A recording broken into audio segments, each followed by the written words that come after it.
Yep. Live chat.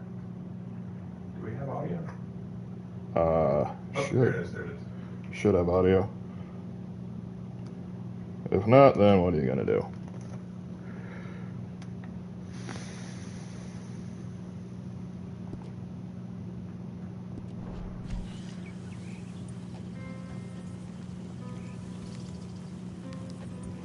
Alrighty.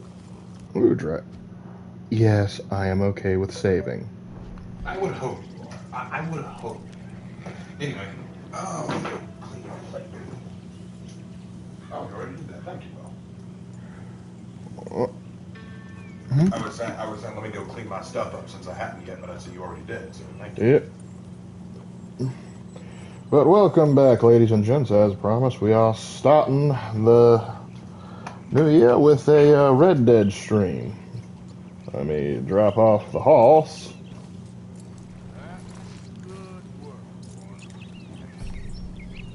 Howdy, Spirit. Horse bonding increased to level 2. I thought I'd already reached level 2, but I go level 3, but I guess I was wrong. Nobody knows the troubles I've seen. Nobody knows but Jesus. Hold on, Will. Before I'm gonna change the screen real fast. You can keep going, but I just need to turn off the PlayStation. Gotcha. Good morning, Arthur. Hey there, Abigail. You're around.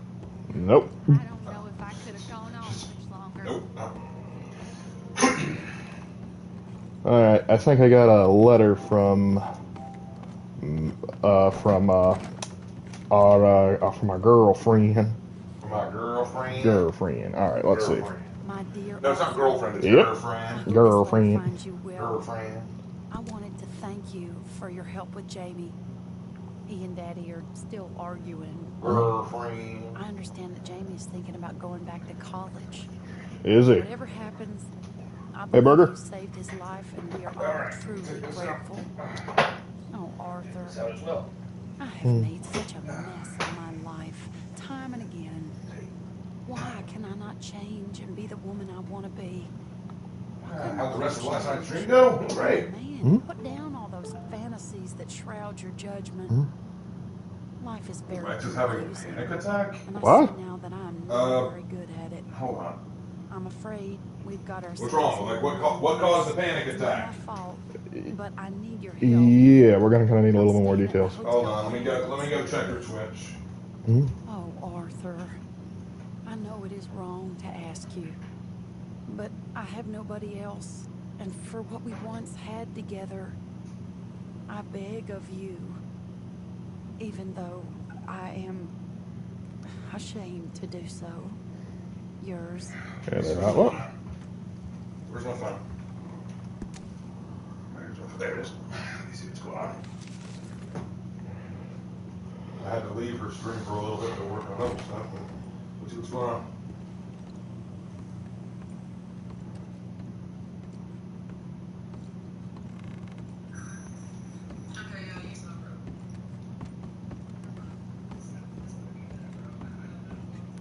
Alright, well, we best be checking on Miss Mary. I also need to talk to Leopold. But we will deal with Mary first.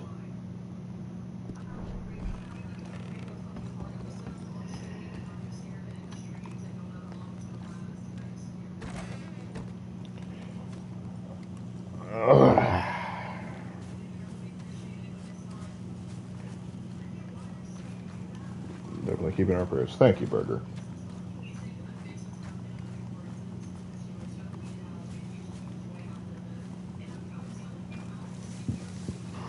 Hosea, we're going to hold off on that, Hosea.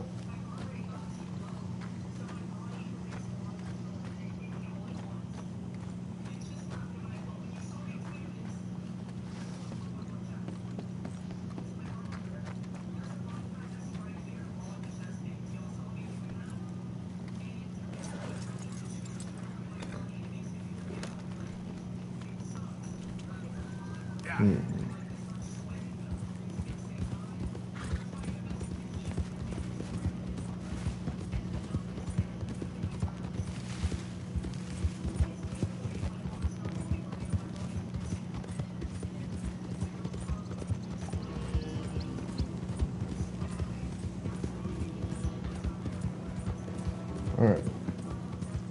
Just had to talk to someone about that. I get it.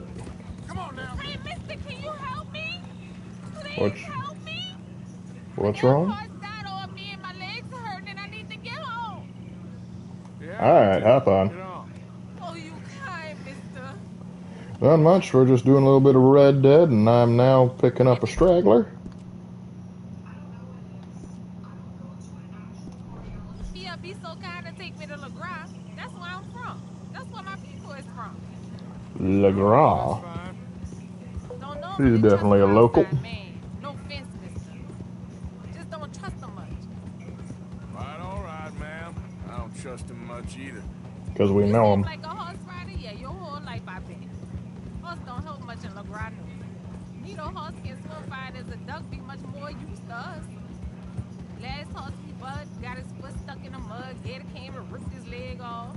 The horse just wobbling in the water. Another gator came and took the other leg. Then the horse fell and died for a part-time. Like, what's your favorite trader? Chaos Legion? My favorite one is the Word Bears. I actually collect Word Bears, and I say collect, you just buy Chaos Marines and then you paint them that way. But yeah, I have Chaos Marines, and I paint them Word Bears. And they are my favorite.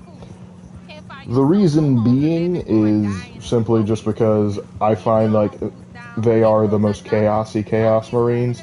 They're not gonna lie to you and tell you that, oh no, we're just using chaos. We're just we've got the upper hand. I'm like, no, they serve chaos. They've drank the Kool-Aid. Heck, they serve Kool-Aid.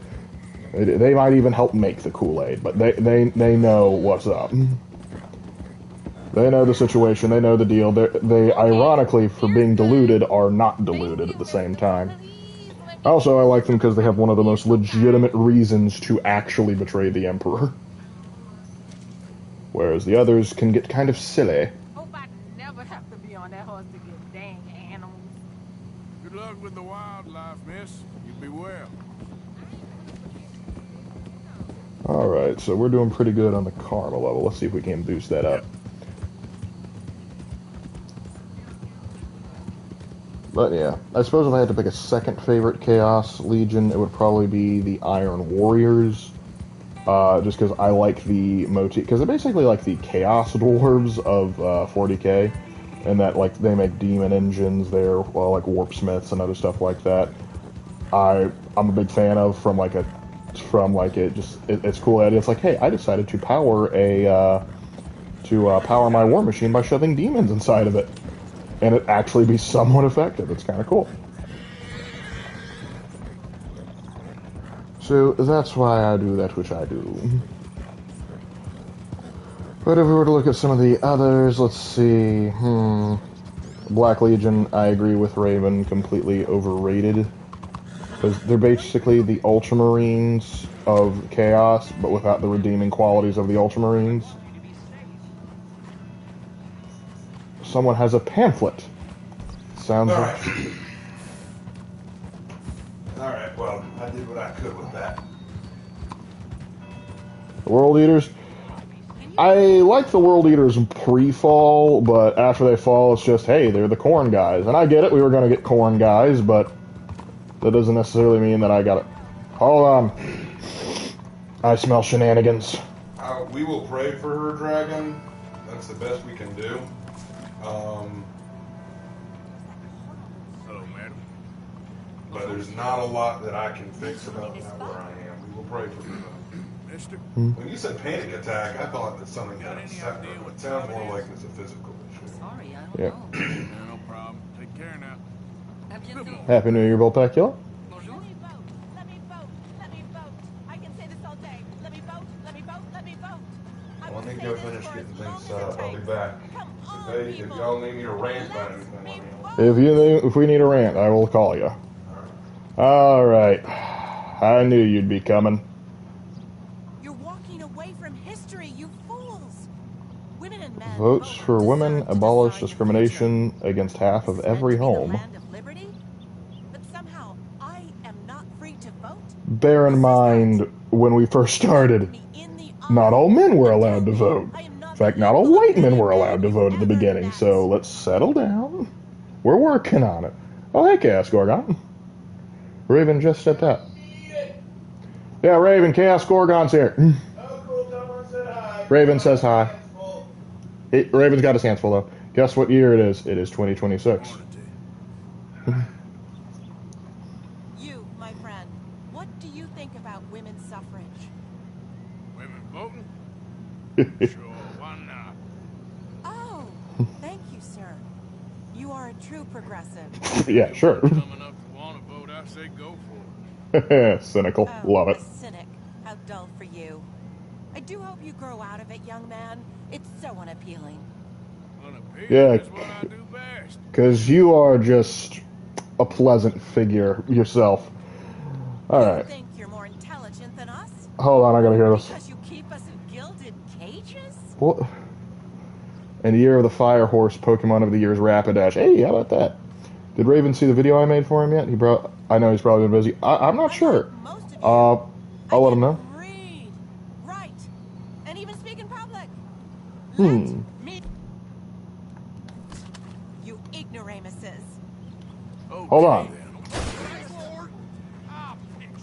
There we go. Don't worry. Disturbance taken care of, ladies and gentlemen. You're welcome. You're welcome. And I didn't even hurt anybody this time, unless that bullet comes down and hurts someone. Disturbing the peace. Whoa, she was allowed to open her mouth, but I, silencing everything and bringing things back to a peaceable conclusion. I'm the bad guy here?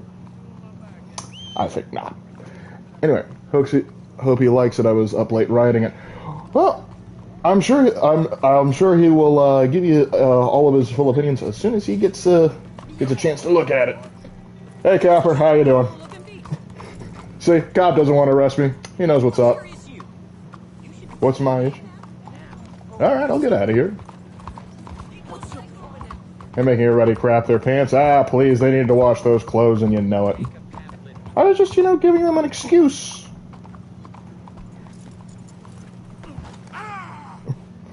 I knew I should have drinking a 40 for breakfast. Alright, there was something else going on here. Shalonia awaits you. Where is he? Where is he? I gotta know. Colonel Sanders, is that you? You're not Colonel Sanders. Perfect way to get... It's the only way.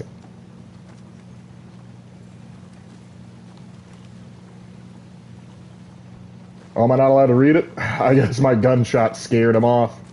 I guess his shell of protection didn't work. Excuse me, madam, behind you. Hello there. So, you heard anything about any, bounty hunters in these parts? Both want to make sure they're not going after me and also that I have a line of work. Yeah, I was just, wondering. Private Sanders. Boy, Well, I mean, he did serve in the military, though his rank as colonel comes from just being like an honorary gentleman in Kentucky. Oh god, that Raven in a past life has a preacher, Lark.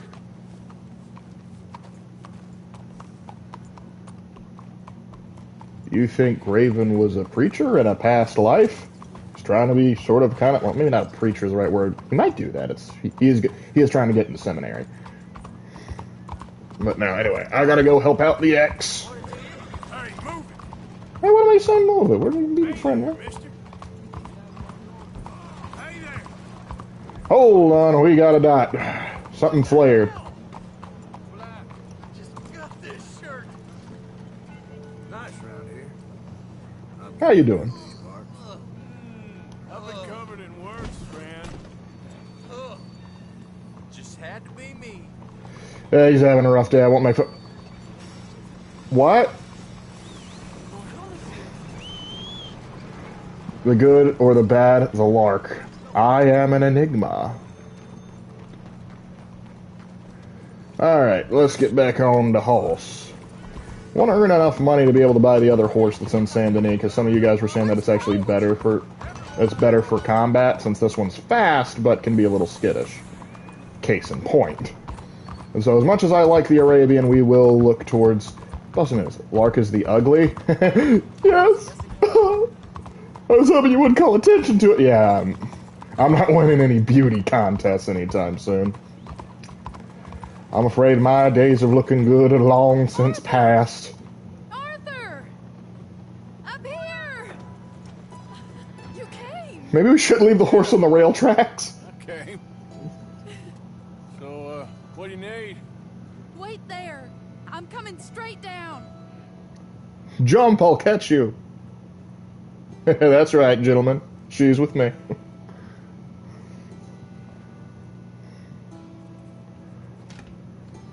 Don't say that. Beauty is in the eye of the beholder. But I don't own an apiary, so I don't hold bees, so beauty can't be in my eyes. Whenever you call for me, I'll come. Oh, Arthur. What's wrong? Daddy. Your father?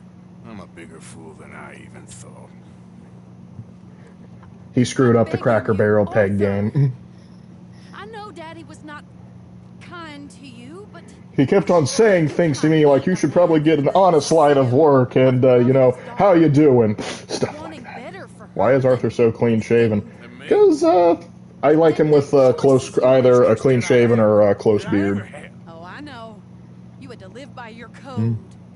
But your code is... well, it's not right. You're not wrong. Mary? With you? Jamie joining a bunch of crazies? Jamie is not on her. Drinking and whoring and gambling? So we gotta ask a beholder from D&D. Know anyone? Oh, no, not that kind of beholder. Bee holder, as in like, you know, a beekeeper. Bee holder. They hold bees. Sorry. Because I've never seen a beholder hold bees. I don't even think they can. They don't even have arms. They just got a bunch of eye stalks. I should have asked someone else. But... But I'm the best guy you know at frightening decent people. I wouldn't hold a bee. It might sting me. I don't know. Like, there's some, like, I've seen, like, several videos of, like, beekeepers who, like, go around and, like, they will just, like, find, even, like, a loose hive, and they will just, like, go and, like, just calmly scoop bees up and, like, casually move them over to a new hive or whatever, and I'm just like, beholder. Beauty's in their eyes. I don't make the rules. They are the determiner of what is beauty. Long ago, far away now. But I will say, I think the beholders would have very nice things to say about Mary right there. You know I'm gonna help. Come on, Dan. Where are we going? What's the old lovable patriarch been up to now? oh, Arthur, you know... Well, the sarcasm. patriarch's at the Orthodox Church. Oh, no, you mean the father. Gambling, drinking... If a bee stings me, it's my next snack. That's a bold move. It's like, I'm gonna eat a bee. Where can we find him? He said he was going down to the Theodore... I used to know a carpenter bee back in North Carolina. Named him Buzz. Who carpenter bees aren't fun because they actually destroy the foundation. Honeybees are fine. Bumblebees are good. Carpenter bees can cause some problems. Oh, should I leave that to Daddy? Chaos Gorgon made you a video, apparently. What was that? Chaos Gorgon made you a video, apparently. Yeah, that song. I saw that. I did see that. Yes, thank you very much for that. That was a very nice gesture. Y'all, go check that out. It was a very nice gift from Chaos Gorgon making a song dedicated to me. That was cool. Well, That was very cool, and I much appreciate it. I did see that. I just haven't commented because I've been pretty much busy all day. Yeah, it's Between been... making the video, about the recap, going for a run and getting a workout in, coming back, not sure. eating dinner, dealing with a computer issue. I've only just really now had time to slow down and actually do stuff online. Usually falling down. But yeah, go check out Chaos. Guys, I don't know why you I don't know why you guys haven't subscribed to Chaos Gorgon yet. Go do that already. Go do that. You have no excuse. I put his link in the description of my last video. And if you watch my videos, how many of you don't? I'm just scared for him. See what's in the description. Don't worry too much. That's the thing. No one watches my videos. They like to say they do. But Raven, Yeah. you can confirm. The true determiner of beauty is beekeepers. What? The true determiner of beauty is our beekeepers, because beauty is in the eye of the beholder. Lark, you should be very careful about saying that because I'm holding a glass bottle and it's looking very breakable and your head is looking very keen for it. I have great insurance. Try me. Okay, I have okay insurance. Oh, wait here. Good luck. The state of South Carolina will not let me die quickly. Slowly, absolutely. I better be once. You like jazz? What in the street? Yes, in the street. How do you feel about Smooth Jack? Is it your street? Just get out of here. Technically, I'm on like the sidewalk. Why? I said, just get out of here. Work on your manners. I'm waiting on the lady. Fine lady. Just gone inside. If I wasn't waiting on this lady, you'd be dead already. But if you continue to irritate me, I'll kill you. And make my apologies to the lady. It's your call. Oh, I didn't mean nothing. Apology accepted. Oh, wait, right there. I have half a mind to kill you myself. Daddy. No. Oh, Daddy, please, come home. You're tired, Daddy. Tired. Just in case you thought your family troubles were rough. Get away from me. You head home. I insist upon it. Leave me be. He's upset that he's a failed ringmaster at a circus. I'm sure of it. Excuse me, partner. Still as charming as ever, I see. You look like you grabbed his... He's up to no good. No, it We is better not. follow Looks him. like it. It does look like him, but if it wasn't this is too old for him to be. That's fair. He'd be a kid at the point. And again, we're not talking like there's a TV screen up on the other side. Yeah, I was watching Law and Order, and one of the guys up on the screen looked like Neil Patrick Harris. Yeah, that is wild because you can watch like old Law and Order and go like, wait a minute, I know that guy. He went around the corner. Wait. I have eyes, Mary. I can see. Spot us. Yeah, troubles. What family troubles? Well, apparently she has an alcoholic father, but not in the fun way. Well, anyway, if you require me to rent, I shall let you know. Arthur. because I'm always down for a good rant. Dare you follow me? How dare I? Don't tell How me. dare I what? Go Just back. follow the smell. Arthur, come on. Oh.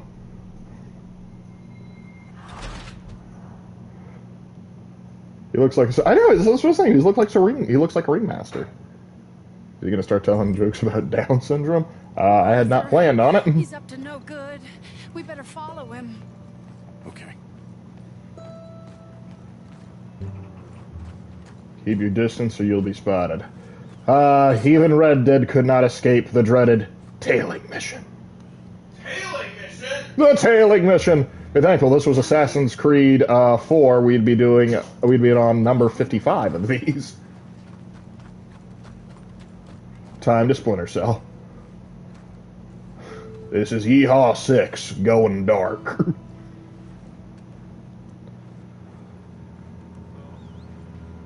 Oh, Hold on.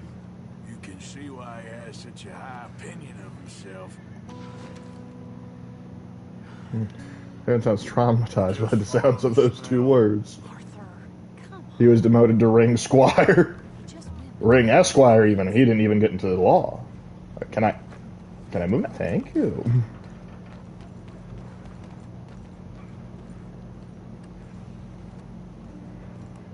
Doing business in dark alleys, are we? That's my department. Quick. Oh, well. How you doing, Mary? Where you go? Sorry? Kiss him, you fool. There'll never be a better time. I don't think so. What did you say to me? I didn't say anything insulting. I'll wipe that goddamn smirk clean off your face. Ain't you a little old for brawling, mister? Damn you! Yep. The alcoholism be strong with this one. Nope. I'm a little sad. Seems like Raven haters found the song and getting this Maybe I out. need to toss this, brother. Yep. Toss it then.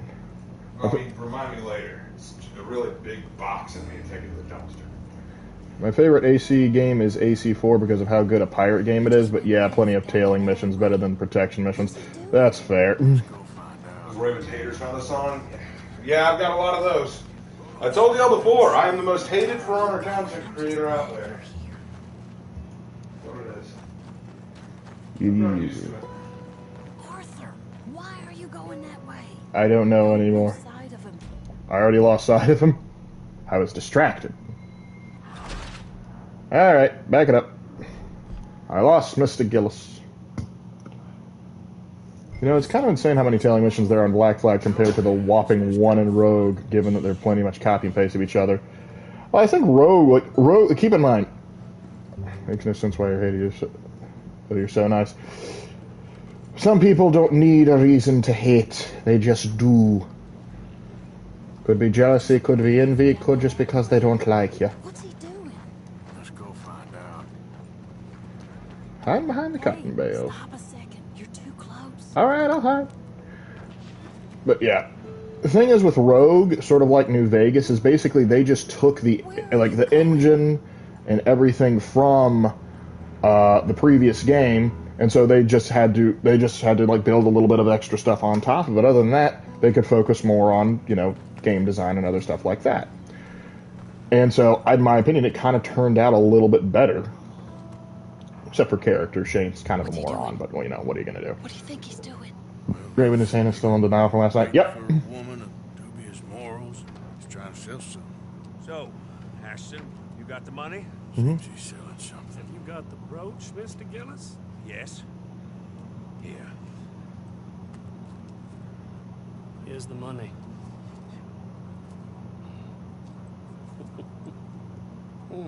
That is beautiful.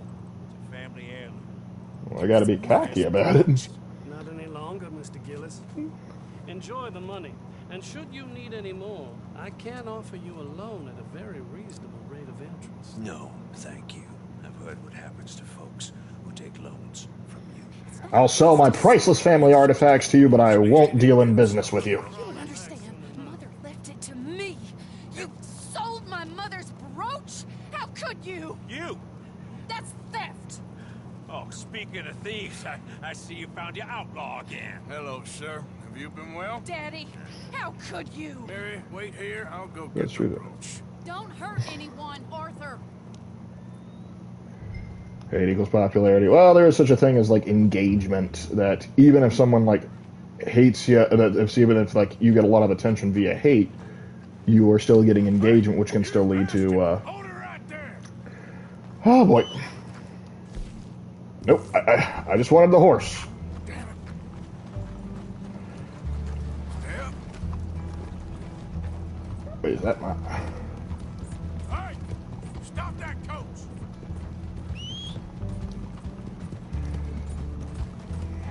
Making me work for it. That's not good. I just want to talk about buying the brooch off you. Damn coach. Well, there's that, and the fact that you need a degree of quantum engineering to make the main outfit look like the box art, which is still frustrating. Oh, for Rogue? Right now. There's a bit of truth to that. I still love his drip, though. Shoot the tires. They're wheels. There ain't no tires on there.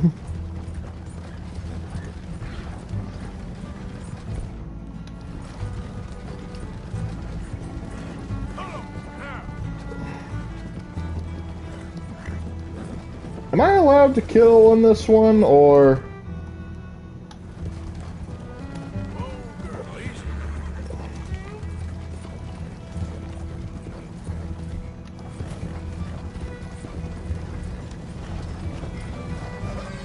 Alright, jump in the wagon.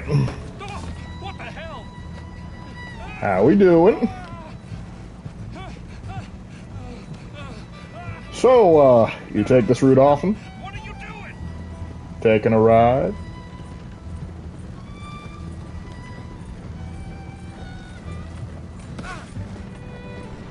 You just didn't even have to fight him. Just had to sit next to him and he was like, oh, that's... Big mistake. Nope. I'm not the one buying stolen goods. I do sell stolen goods, so I can't get too upset. Brooch fair and square. I'm sure you did. But by the way, as you was talking, you sound like a loan shark. Let me out of here. And I put up with the Austrian, but that doesn't mean I necessarily enjoy loan sharking. In fact, it grates on the soul. Let's have a talk out here in the bayou. I find the beautiful scenery of the bayou gets things down to one's soul, exposes a man for what he really is. I just told you, the bayou. Mistake is his middle name. Oh! Speaking of mistakes, we almost went by where we're supposed to go. Okay. Back up, sweetie. Back up. Sweetie, back up. Yep. I question the horse's intelligence sometimes. Whoa.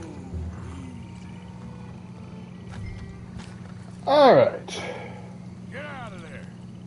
We're chatting, you and I. Leave me alone. Leave me alone. It's just a brooch. I want that brooch. It wasn't Gillis's to sell. I bought it fair and square. How much do you want for it? I guess I could give it to you for $100. Fine. Here. Yeah, take the damn thing. Crazy son of a bitch. You don't know who you're messing with. Somebody's gonna pay for this. I was downright gentle with you. Yeah, that's right. Run away before my bloodlust comes back again. Right, I mean, you're saying and the perpetrator casually talks about the beauty of nature. I mean, you know, not just because I'm a bad guy doesn't mean I'm a bad guy. Should have beat him up. I probably should have, but he is correct. He did just buy it. It's not like he knew what he was buying was stolen goods. I mean, he probably wouldn't have cared. But at the same time, I'm trying to be a morally upstanding citizen in front of Mary. Where's your father? I don't know. Want me to go find He him needs the again? Hog Pen Hotel. Does he? Let's take a walk. I'll take you to the trolley. Thank you.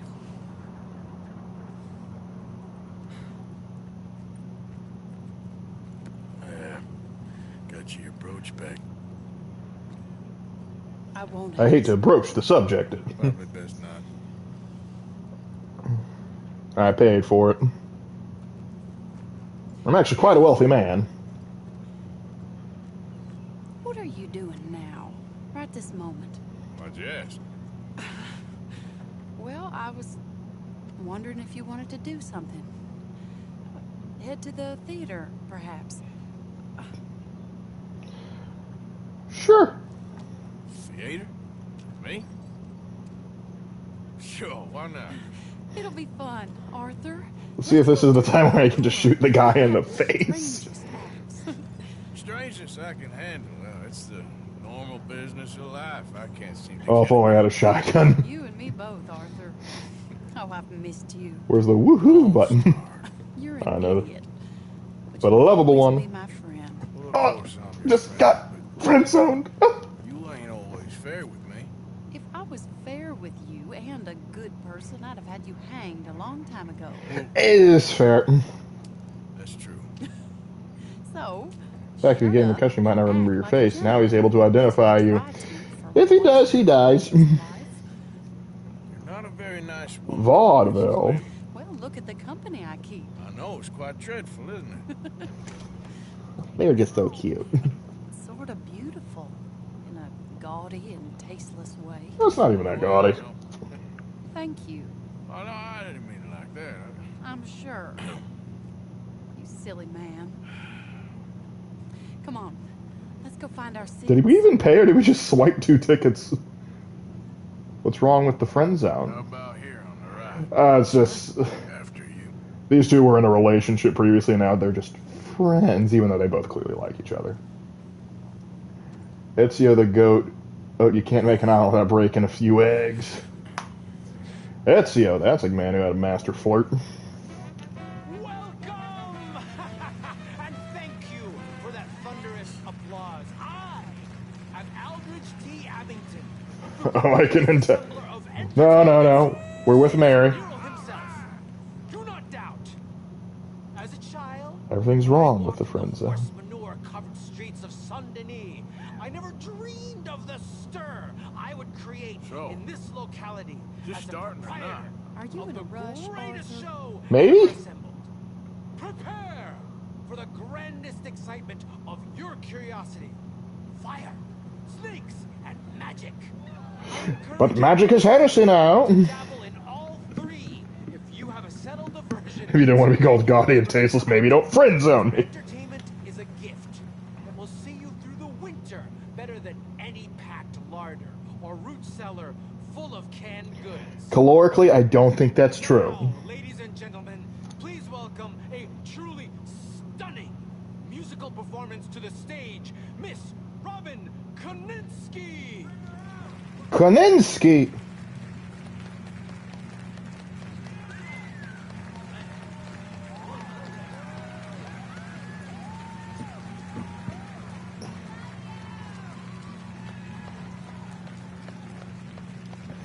Alright. Kill the psycho, purge the unclean. Thank you for joining us. Now let's talk a little bit about this place we all love called Saint Denis. Love's a strong word, honey. If magic is heresy, then explain the librarians. Checkmate, loyalists. Librarians are fine. Librarians are fine, for they are sanctioned psychers. It is the unsanctioned witch that is the concern.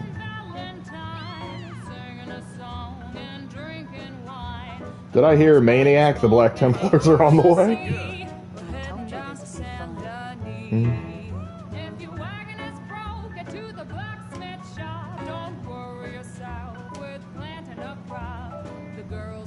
It's kind of interesting. She's not, considering the music at the time period, she's doing pretty good. The Emperor gave him the Magi pass. Yep. And that's the thing. At the Council of Nicaea, had anyone other than Magnus been giving the Psyker speech, things probably would have turned differently, but of course Magnus botched it because he had to be as pretentious as possible. They should have let Khan go up and make a point, because Khan would have given a far more level-headed argument. Or heck, even Gilliman might have done a pretty good job of explaining, like, hey, having limited Psyker use other than just, telepathy would have been, or, the telepathic choir would have been useful.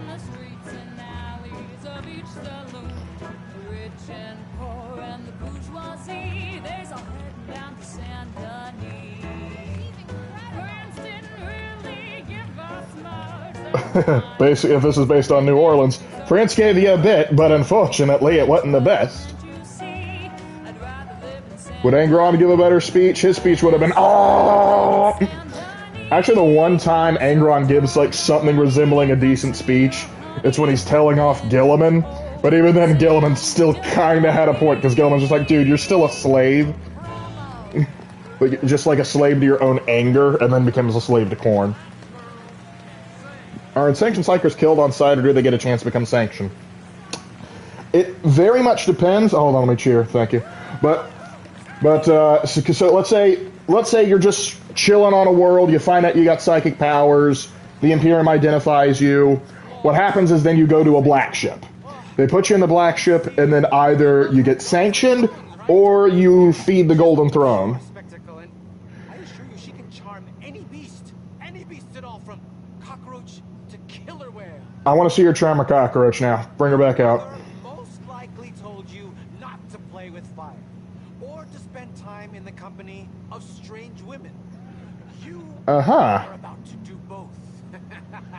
Miss Antoinette sends. What would Mother say? But yeah. So that's it. Now, if they find a psyker that's been actively attacking people, they will either A, kill it, or B, it will be subdued and then fed to this Golden Throne. But, like, yeah.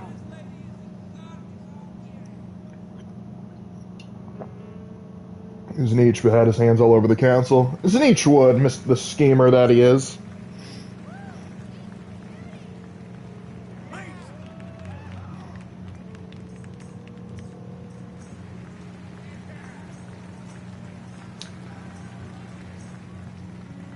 This might seem tasteless, but I think she's hot.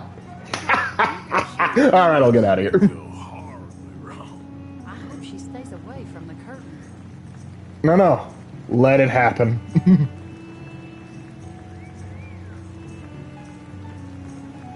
Goldilocks power. What happens when you feed the Golden Throne? Okay, so the Emperor needs bare minimum 1,000 psychers a day to help feed the Golden Throne to keep it running so that you can keep the rift on Terra closed so demons don't just swarm the planet. So they kind of have to do that also to help power the Astronomicon. So yeah, that's what that means. And if I recall correctly, and if I'm wrong, feel free to correct me. What they do is they basically take them and put them like in these special vats or something near the Golden Throne, and basically they almost get psychically disintegrated as their souls go to feed the Golden Throne. What's actually really wild is that once you go there and you're that's your fate, they treat you very well. Your accommodations are basically the best you can find because you're on Holy Terra. But there's this acknowledgement hey, you're gonna die so that we can all live, so appreciate it. Unless you're a jerk when they caught you, in which case they don't care. My brother in Christ, you were on a date? Yes, it is, but this was her idea, so she can't get mad. Yeah, literally it's a sacrifice, because the first time they did the 1,000 Psyker sacrifice was when the Emperor had to get off the Golden Throne, and they were doing that just to try and keep everything stable, so it was the first time they ever did it, but after the Emperor got interred on it, it had to become a regular thing. And someone somewhere claimed that now it's 1,000 Psykers an hour, which I'm not sure about that, maybe, but we'll see, because I have heard information the Golden Throne is starting to fail, and nobody knows quite what to do with it. But we'll see what happens there. You gotta love yourself a fire.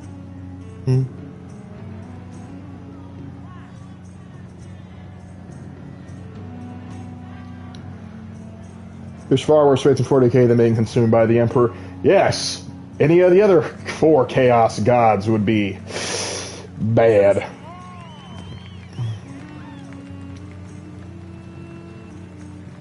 Well done.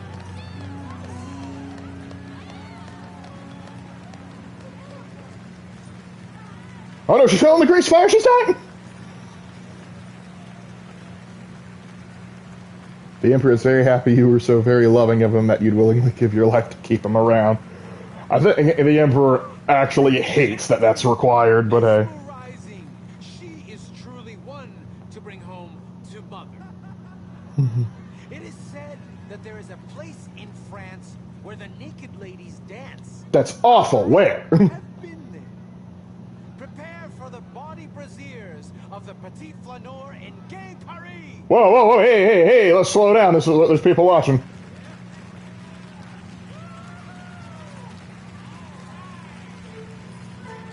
Oh, it's just the can. We're fine. A day does not sound sustainable. It doesn't, but here's the thing. I actually crunched the numbers. If you have to sacrifice 1,000 Psykers a day, every day for 10,000 years, you would not burn through the modern day population of planet Earth right now. You get close, but you wouldn't quite do it. So considering that you have a galaxy to pull from, that's believable. Yeah, 24,000 Psykers a day, I have my questions.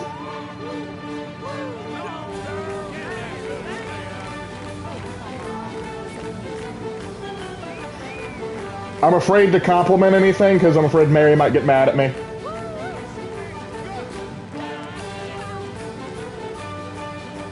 Hey there, Laura. Hey, Michael. And this is Lark, not Raven. Raven's in the other room. If you want him to rant, let me know. I'll call him out and he can go. The Emperor's a hungry boy. Being interred on a golden throne will do that to you. Because last time I was interred on a golden throne, oh man, my appetite, let me tell you. Hey there, Captain.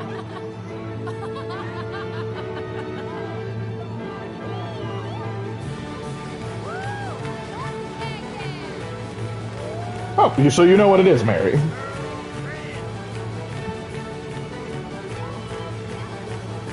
Yeah, we're not together, which is a dang shame. I really like Mary.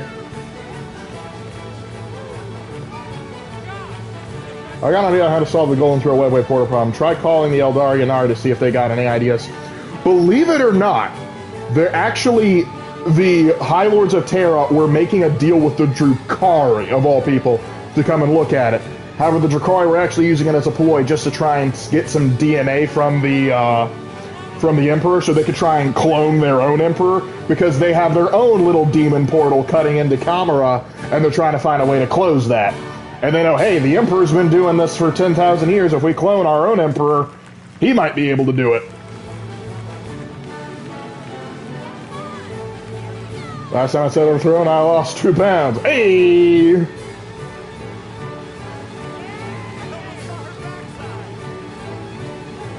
But yeah. Perhaps you could, though, convince the Yanari to come help out. And that would be a wild thing. It's like, hey, Imperium, you help us resurrect Yaned. We help you stabilize the Golden Throne. A Drakari Emperor clone will likely not go the direction they help. You are correct, but still, that's not something you want the Drakari to have access to. No one needs Emperor DNA. It's not good for anybody.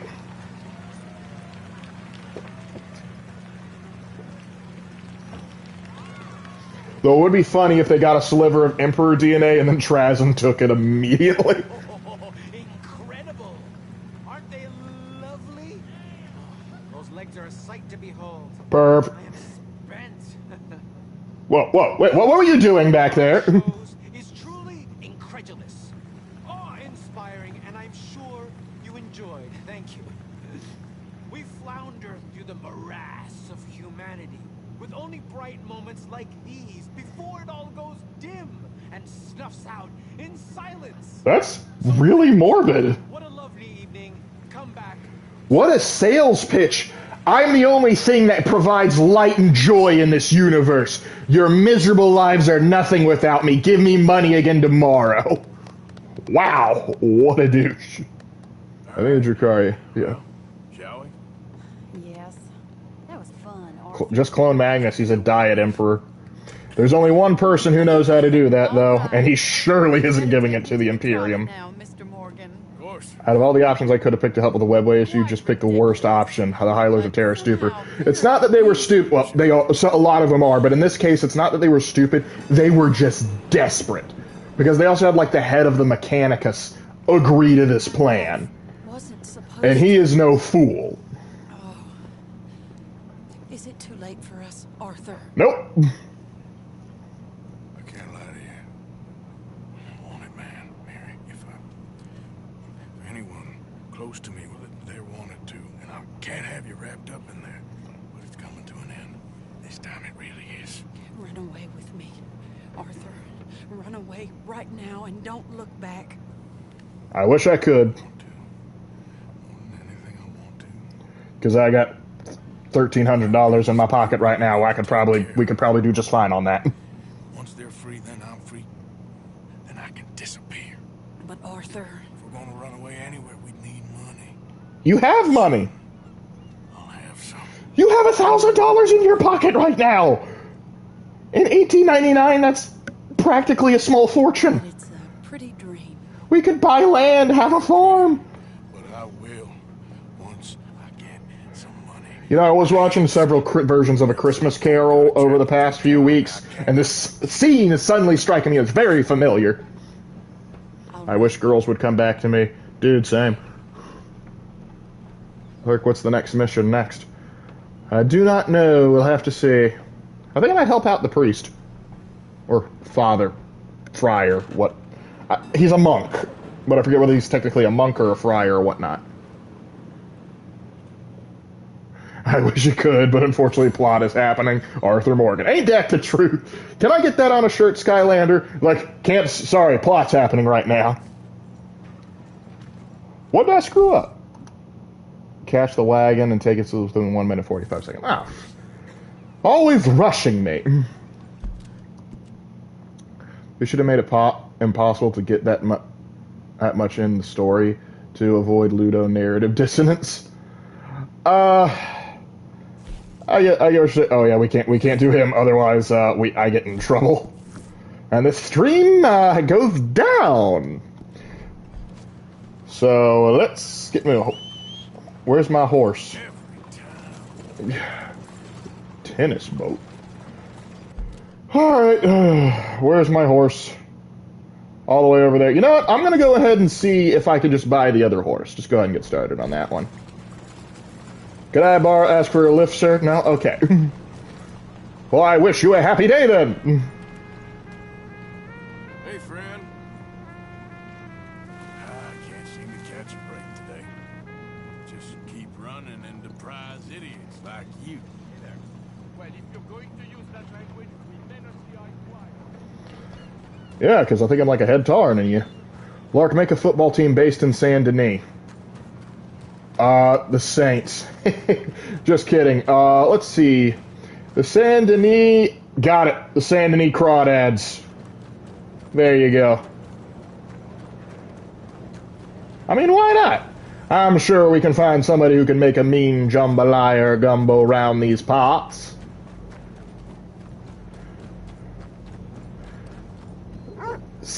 Senditanis. Huh. Dare you doing its convoluted rules? Howdy. I'm sure there's a honey pot waiting for you at home. Howdy, fellas. Partner, Got a smile on my face today. good to see someone around here smile. Anyway, I won't trouble you any longer. Hard-working men. How about you, sir? You hard-working? Hello? You know, there's something about this place. Well then. Anyway, can't put my finger on it. Always got to be kind to the hard-working and friendly. Howdy. That guy is no better than goddamn Hot snake. today, ain't it? We need rain, but I'll take this. Anyway, good luck to you. You may want to be a little careful there. Ah, here's the stable. Seems to be in stable condition. Kill me. Blind? Let's see if you're really blind.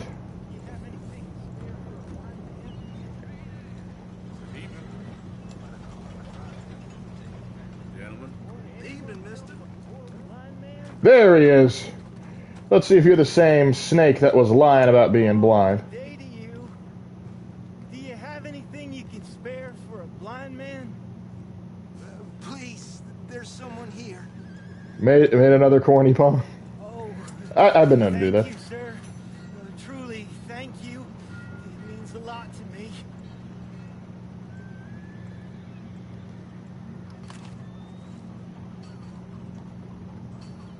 Oh shoot, he's actually blind. Alright, you passed the test. Blind. Should have dropped in a 50 for him. I just want to be friendly. Evening, friend. Okay there? Theodore Eckhart's stable. Wonder if any relation to Eckhart's ladder. Give him a stick of dynamite. Lit. Now he passed the test. Let's see, manage your own horses. We got Corax, we have Castine, and Kurz currently, but I have room for one more. And the Nakota. The Nakota is the one that seems to be working. Let's see, and only $337.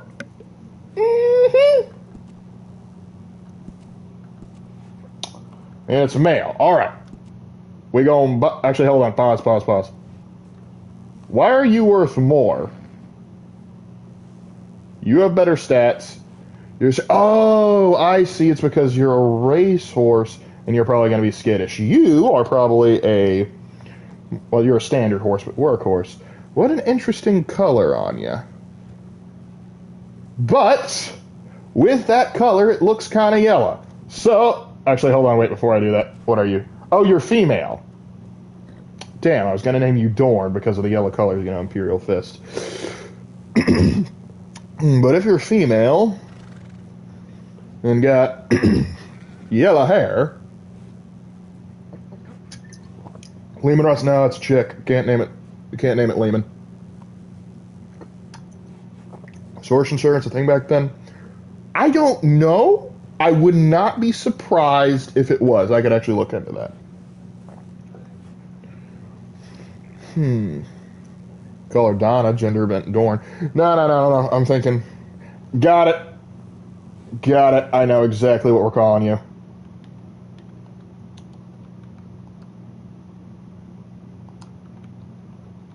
Vale. Amberley Vale. Alright. Excuse me, hold on. That's a fact.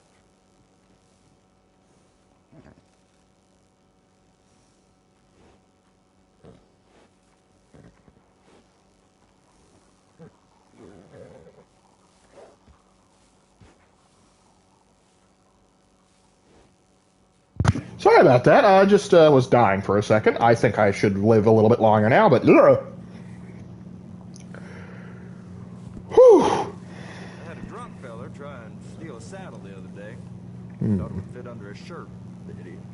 This horse will pass for nobility when I'm through. I can dye the horse's hair? That's wild. Natural, regular, short, long, braided, dreadlocks. We'll just keep it natural. Evening, sir. Howdy. Upgraded saddlebags. I think everything's on the up and up.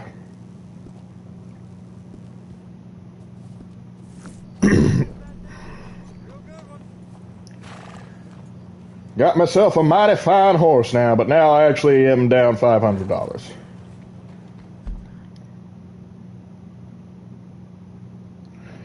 Multi-class with characteristics of both race and war horses, they can be identified by their slender and agile build. They also have sleek coat, dark gray and gold and silver coats. Can be purchased from a stable. They handle well, and can often be impatient. They are popular due to their fantastic health, good stamina, and fast speed. They're a well-rounded horse and great for most situations. Well, Vale, you got yourself some a lot to live up to. You could have her Dora for female Dora. Call her Dora the Explorer. Tana Dora the Explorer. If you get that reference, kudos to you. All right, let's see. It's getting pretty late in game. Time-wise, we ourselves are doing just fine. But before I go do the sin of helping out Leopold Strauss, I'm going to see if I can't help out. I'm going to. Oh. Sorry. Just try to move around. This day can get much worse. She broke my heart. Thanks. Just the way it goes sometimes. What a respectable fella. You know, maybe I was too harsh on Saint Denis. Hello, gentlemen. Howdy. Everything okay? Hello there, mister. Yep, still doing all right. I haven't eaten anything in a bit. I need to get a quick biscuit. Mister? Look here. Hey, mister. Hello. You know a good place to get some food? No, sorry. You don't know a good place to get food? Do you not eat? Are you okay? All right, let's see. It was a bit of a tight squeeze, but we made it work. I'm not gonna lie, I actually do like being on a taller horse again, so I can, look down on people and judge them. Look at you. Hi there, mister. You got a problem with me? Nope, no problem. Just port steer on a horse. Believe it or not, I'm actually worse at if I did hypothetically, I'm not going to, but if hypothetically, I did a Grand Theft Auto playthrough, you would see me crash so many cars. Hello, sir. Because I suck at driving. Please leave me in peace. Hey, mister. Please tell me I'm not close to Chuck. I am unfortunately close to Chuck. Hopefully it won't pull me into it. Alright, we're safe. Woo! There's a surprising lack of horse prisoner, especially in the city or this time period. Oh, they also got muckrakers that are going to be regulars in doing that. And don't worry, my horses, I assure you, they crap at the consistency of 1,000 horses. It's also wild, too. If you've ever been in a historic city that, will offer, carriage rides and stuff, Charleston has them, Savannah has them, I imagine there's several others that do. I think Richmond has a few of them. It is wild, because they'll just be giving the tour talking, and suddenly the horse in front of you just stops, and goes.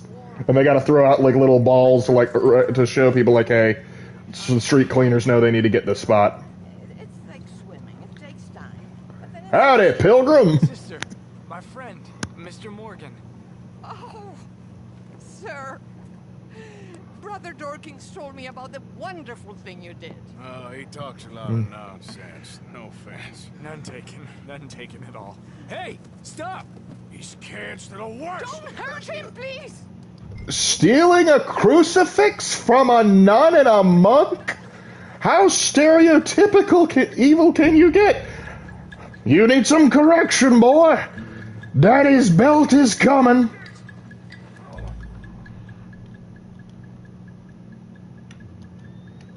Oh, I'll live. Kid did this? Hey, you know him? He robbed me. Which way you go? That way. Thank you. I'm gonna show you how I'm gonna make this look like Sean got off easy. Pumpkins. Where's my watch, you little weasel? I don't know nothing about no damn watch. Last Saturday, I saw you steal it with my own... Well, well, well. If it isn't the consequences of your actions. You kids, you're nothing but trash. Hey, you. Why don't you leave the boy alone? What's it to do with you? I can hit a lot harder than you. Promise you that. He's not worth your time, sir. I would hate for you to hurt your hand smacking his face. Exactly, sir. You have a good day. Thanks, mister. I'm gonna kick your butt now.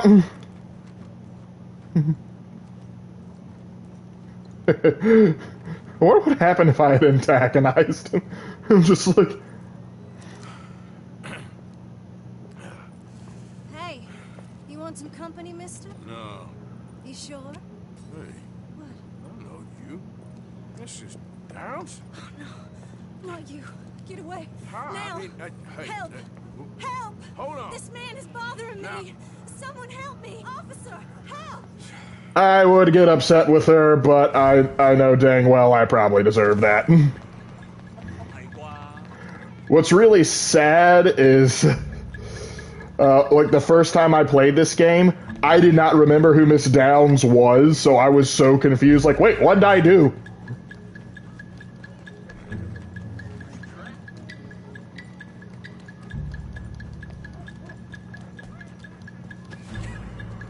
Oh no.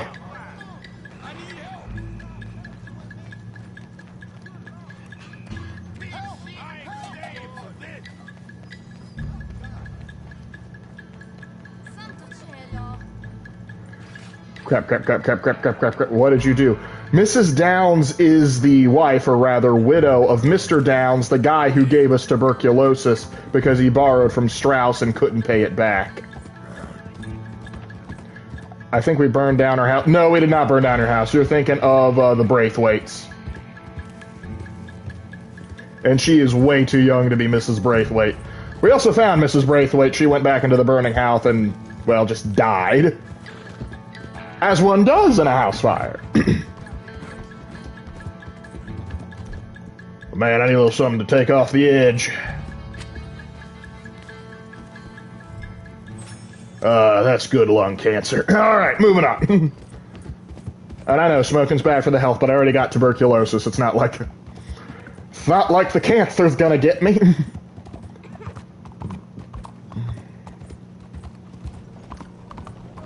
Wonder if I can convince the father to, or brother, I should say, the brother and the sister to help out the Downs family. Oh, you've got to be kidding me! Come on! What? Wait! Hey! Whoa! Sister Catalina was scared away. That's not my fault. So she went from mother to widow and now courtesan. She's trying to provide for her family, and her options are thin. I imagine being a courtesan, or lady of the evening, however you want to look at it, was not her first choice. Vale, please.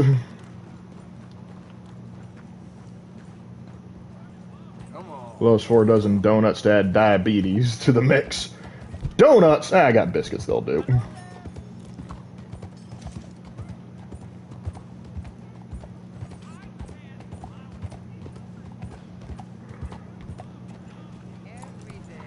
it's a new challenge, Father. When I was younger, those challenges used to frustrate me. But then... Ah, the father. Mr. Morgan! Excuse me, Father. Sister, I got your cross. You didn't. No, I did. There's proof right there. I did. He's fine, physically. Mentally, he's a piece of work, but who am I to say? Brother Dorcas was right about you. You are the most wonderful man. Brother Dorcas. Greatly deceived, I'm afraid, but I'm happy to help a little. Thank you. You see, it's a thing, but my mother gave it to me when I was a novice, shortly before... I mean, it's a crucifix. I'm not Catholic, but you don't steal crucifix from nuns and friars and priests. That's just wrong. See, Father?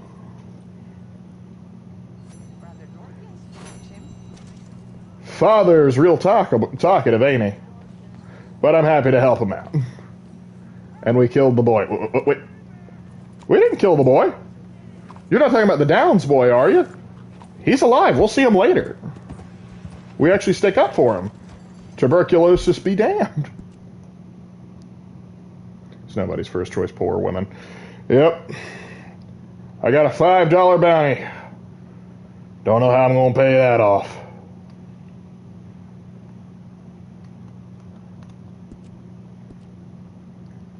Holy shit, it's the Doc from Back to the Future. Wait, if we can find Doc Brown from Back to the Future, he might be able to cure my TB. Wait!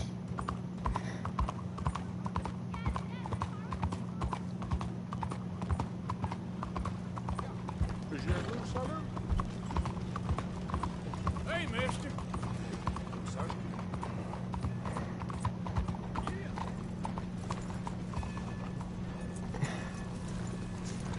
$5. That was a lot back then. I've had much higher bounties. Howdy, pilgrims.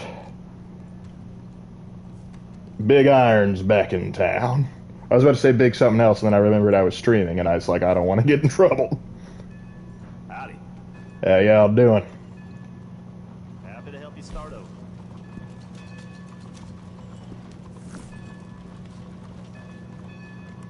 So long. Oh, he was the father next to the... Oh, I see what you're saying. I see what you're saying. Arthur leaves a life of crime and cures TB. Absolutely wild.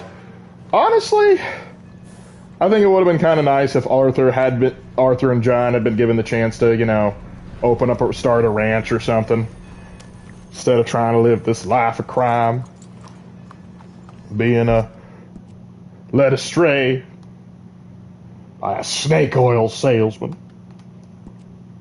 All right, we're gonna go talk to Leopold, but then I'm probably gonna head into Rhodes to see if I can't find a hit on a carriage, because $537 is a lot, but when new guns come out, they're probably not gonna be cheap. So, also, I want it to seem as hollow as possible when Dutch says we need money. I just want to be my pockets spilling out with banknotes. So when it's like we need money, I'm just gonna just go, I got money. Bro went from being the Ranger to being Texas Red. Got that big iron on my hip. Actually, right now I have some pistols. But since I mentioned it, and I've gotten some work out of these, we're going to switch to double action Schofield. There we go. Now I'm properly rootin' and a tootin'.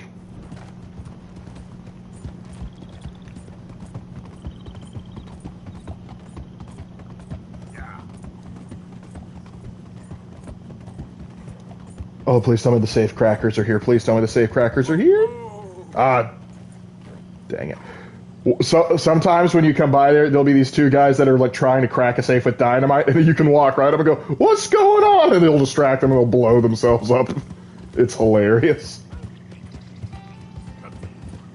Fun fact: I named my Ford Ranger Texas Red after that song. I like Marty Robbins. Hey, Marty Robbins is a classic. Well, no, he is not. He's a classic singer, I should say. Because he can play a tune. Oh my gosh. Please tell me you're not the guy that I've saved 14 different times.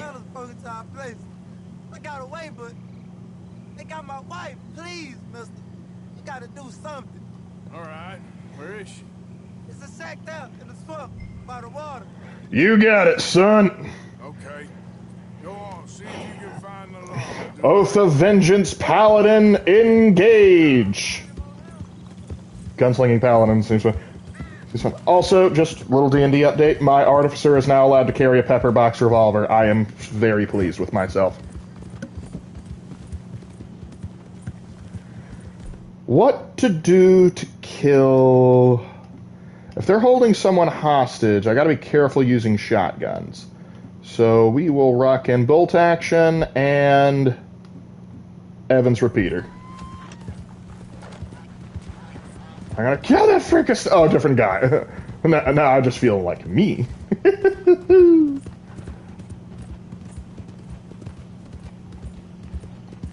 Oh, snapping turtle. Here's the swamp shack.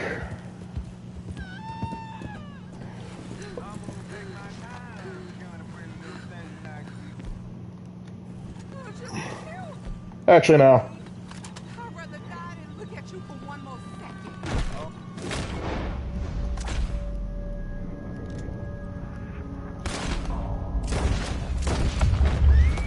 Shit!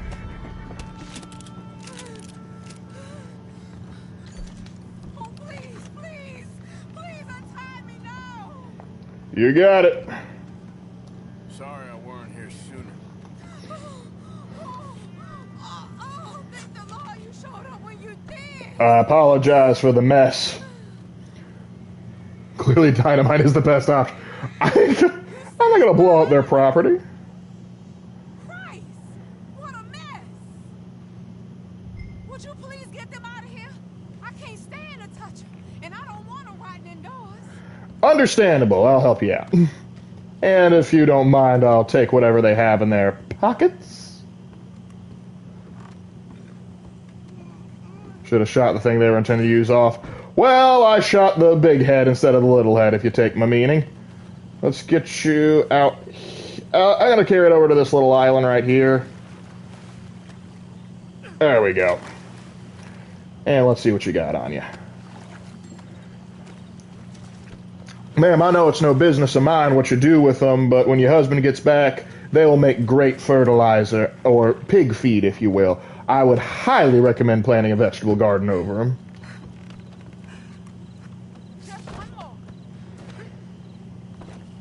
Also, keep the guns they have on you. Whoa, what were you cooking? You were cooking some fish. Ooh, can I come over for dinner? Gators will be very happy. Yes, they will. Speaking of gators in Florida and all that, how about Miami?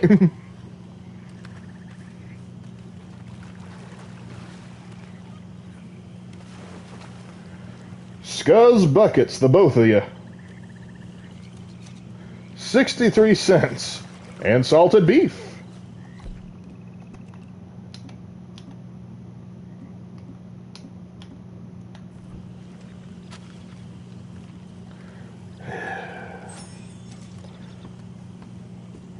Another day, another good deed done.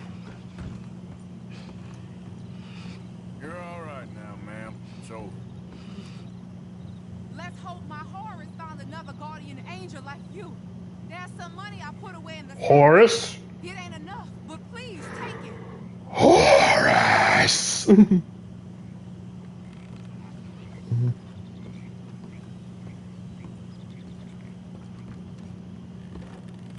Oh.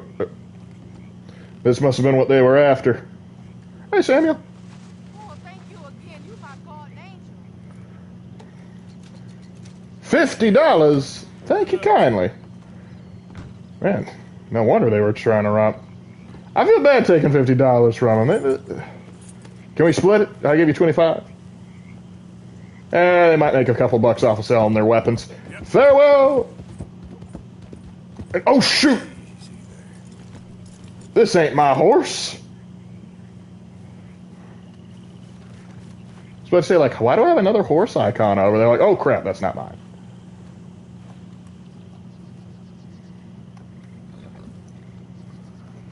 I just watched Stranger Things season and I'm so emotional right now. How are you? Well, Okay, I never really got. I watched the first season of Stranger Things, didn't get too much further than that. So I don't have as much an emotional connection to it, if I'm being frank. And I'm not even frank. Alright, I'll keep you out of the water. Oh, actually, come to think of it, those two horses are from the... Oh, they can sell the horses and they'll be doing fine.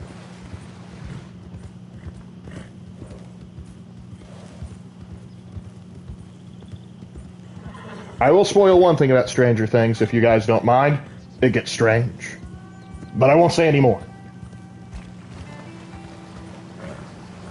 Oh shoot, did this happen this close?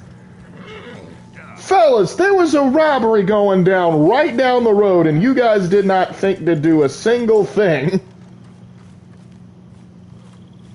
Where's Strauss? Strauss, oh boy! Oh, Strauss! Come out to play. Heard the finale was terrible. Yeah, I've heard that too, but you know what? I haven't seen it, so I'm not going to cast judgment on anybody if they enjoy it. Picking herbs! Where's Herb? Honorable thieves, my ass. I've seen way stranger things before. How strange. Orland or Sage?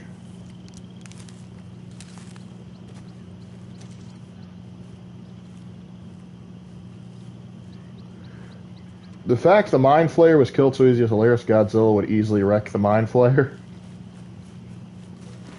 That is strange. This game have revolver rifles. It's one of those gun types that was pretty forgotten, particularly in the Westerns. No, they don't. We have bolt actions, but revolver rifles never really got big because one of the problems is when you put, like, the engineering issues, is for a revolver, let's get a look at it. For a revolver, the size that it is, it allows, like, the gas escapes from the cylinder upon firing. But when you increase the size of the caliber that you're working with, so like what you would have to do for a rifle cartridge, it increases the amount of gas that escapes. And so because of that, the gas can escape and actually cut your hand, in certain cases like cut limbs and cut fingers off. Mythbusters actually tested it with like higher caliber revolvers, which is why you don't hold revolvers in certain ways, because it could, like, the gas can actually hurt you when escaping. And so that was one of the design issues when designing the revolver rifles. Mr. Morgan. Still working, Mr. Strauss. What you been up to? It looks like... Wrap up our accounts before we leave, Mr. Morgan. So you'll be joining us in Tahiti? I rather fancied Australia. I prefer Australia, too. To us, lots of opportunity. That tells me we're going to be ranchers. Perhaps, but so far we have not raised many cattle. No. So, Mr. Morgan, will you help me finalize our business here? Oh, no. This is filthy work. We'll need money in Australia. We'll need money just about wherever we go. Why flinch now? You never have done before. Well, here they are. Some fishermen by the name of Davison, L.J. Davison, living in a place called Catfish Jackson near Scarlet Meadows. A fisherman. And that's it. We're a union built on that, you know. Okay. Ah, usury. But now we've seen the first signs of consumption.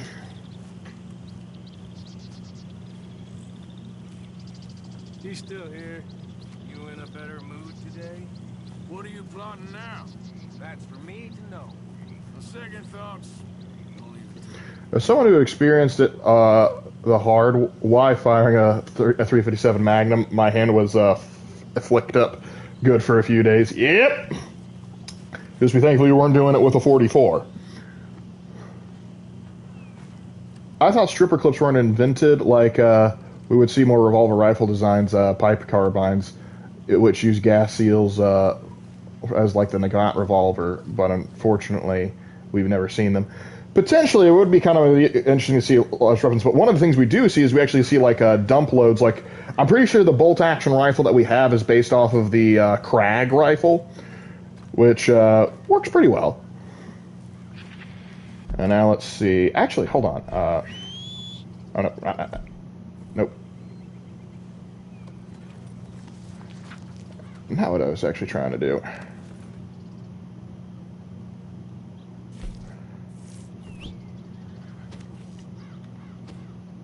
There we are. Challenges, invites. Say he wants a harmonica. Ah, here we are. That's right, I was going to rob the Strawberry General Store. I do need to make money. And as Dutch said, I prefer robbing banks to usury. So why not rob a general store? Before I get too sick to do it. Alright, let's make it happen. How's it going? It's going alright. Oh, we have a dog now? Kane? The dog's name is Kane, and my horse's name is Vale? Awesome! Get over here, boy. Hello. It's Caiaphas Kane, hero of the Imperium. Come on, buddy. Come on, buddy.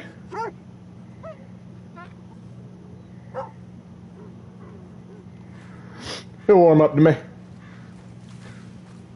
In my personal opinion, the only thing, there's only one true Vecna in DBD, and that's the one from D&D. I can't imagine him not being happy with the Stranger Things Vecna. I can imagine. Oh. Morning, Mr. Pearson. Thank you for all your work. Of course, Mr. Morgan. Pearson's like, is Arthur alright? He's thanking me. He's never thanked me before. Hi, Karen. You ever think about going back to Mexico? I can't. At least not for now. It's a long story. You joining us? I'd like to go there one day. Hey, folks. You gonna join us, Arthur? ¿Cómo está todo? You seem in a good mood. I do. Well, anyway, don't let me spoil it. All right, then. She seems to be partially recovered from having her boy toy have his head blown out. How much money do you have in the game? I figured that's what you were asking. Very seldom do people come to the stream and just go, hey, what's your bank statement looking like today? We've got $577. Hopefully we're about to make a little more. Because I bought a horse. Our family doesn't like 44 mags, too much recoil. We love the utility of a 357 mag because they can shoot 38 special for target practice and cheap ammo in abundance.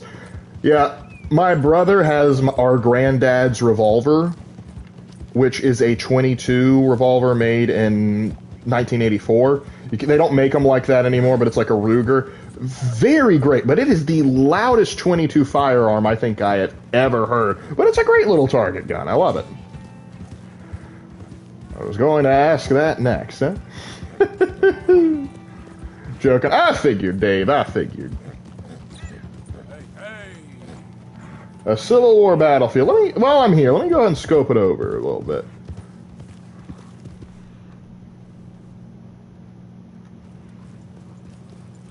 If you want money, find some statues of naked men.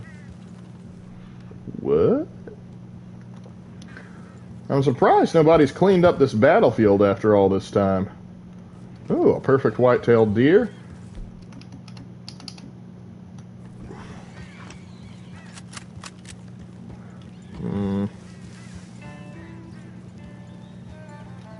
Nothing worth shooting. Just make sure the Piper M1893 was a rollover carbine. Alright, that might have been able to do some things, but I'm just telling you the general issue with a lot of them. Trench works. Like, seriously, why would they just leave? Hold on, hold on, hold on.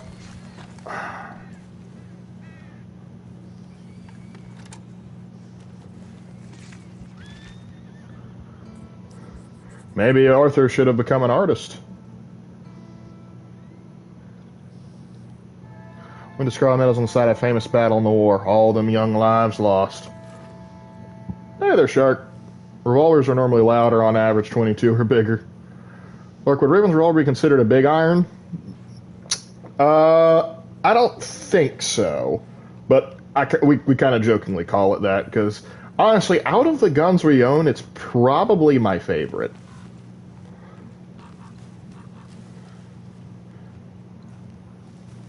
What's funny is there actually is a close analog to it in the game. The Cattleman revolver with actually the double action revolver is kind of close to it. How is it not taken? That would probably be worth a fortune for just the iron alone. I know, that's why I'm confused. Or maybe there's...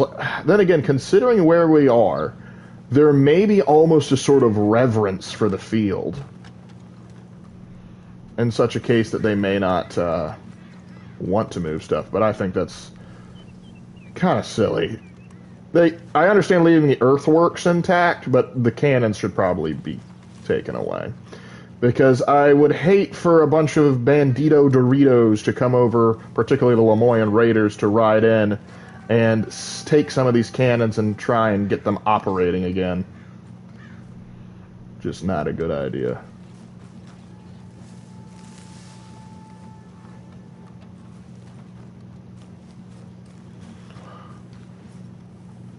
Lark's an outlaw loose and running. In came the whisper from each lip.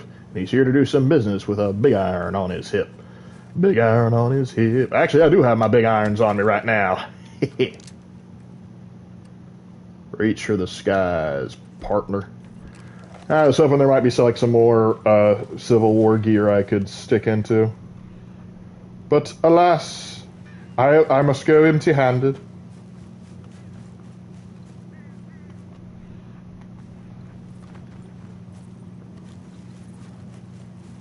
Do you ever meet any Confederate sympathizers in this game? Yeah, the Braithwaites were Confederate sympathizers. You meet a former slave catcher who was probably, but he doesn't say it directly, but you kind of, there's also a Confederate veteran you can actually talk to, and he's pretty chill. And of course there's the Lemoyne Raiders, and the Lemoyne Raiders are... they give Confederates a bad name, if I'm being honest, because they can't take the hint.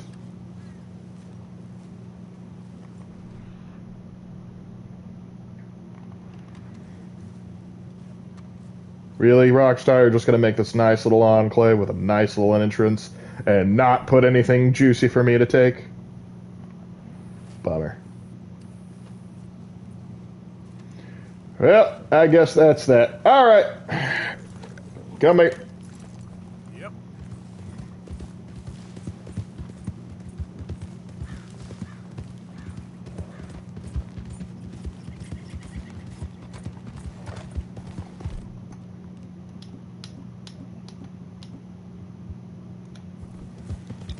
Have a little bit of gin. That's modern Rockstar for you. Can't get on too hard. This is still a really good game overall. Alright, getting close to Braithwaite Manor.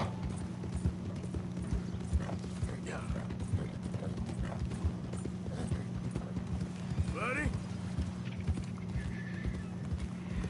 There's smoke in the distance. Imagine if Woody was on the Vanderlyn gang. Well, Woody was a sheriff, so he'd have to be on the opposite end of the Vanderlyn gang. Tom Hanks versus Arthur Morgan. That'd be an interesting showdown. And then Buzz Lightyear comes to save the day.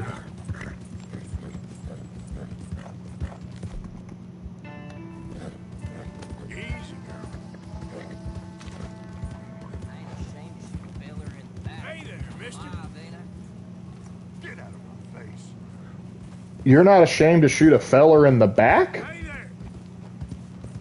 Down in my face. The hell is your problem? You really just say that to me? Yeah, I did. What are you gonna do about it? You don't look tough. Yeah, that's what I thought. Don't like people shooting you in the back, or like shooting people in the back, do you?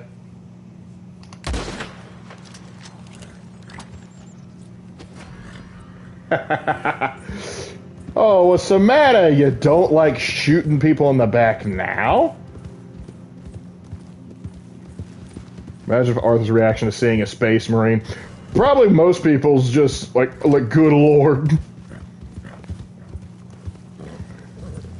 Because keep in mind, most people in the Imperium, like, the Emperor's angels are practically myth to a lot of them until they actually see one, which is, again, seldom, because when you got about 1 million Marines at any given time, about across 1 million worlds, just the logistics ain't working. It took them a second. I'm moving. What you gonna do, Mr. Lawman? Come get me. I killed a murderer, and this is how you thank me.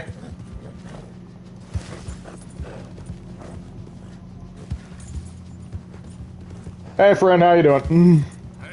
I'm heading out of county anyway.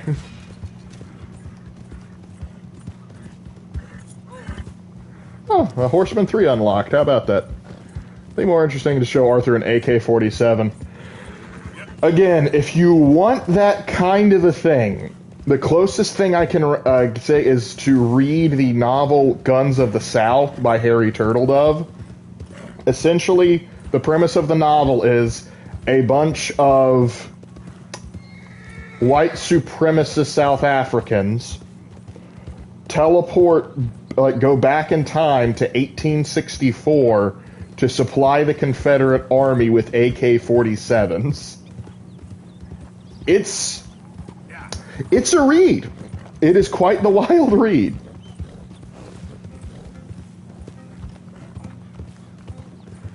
You might think they were Nephilim in the Bible. I'd be surprised if Arthur was that theologically literate. You look like you ate a 2,000 pound bull. Lark CKKK, hello heretics gun. Yeah, I've seen the KKK twice in this game. And I keep on trying to help them burn their crosses, but for some reason my fire bottles just keep impacting on them. It's the strangest thing. And then the bullets just go going from my gun into their brains. I don't know what to tell you.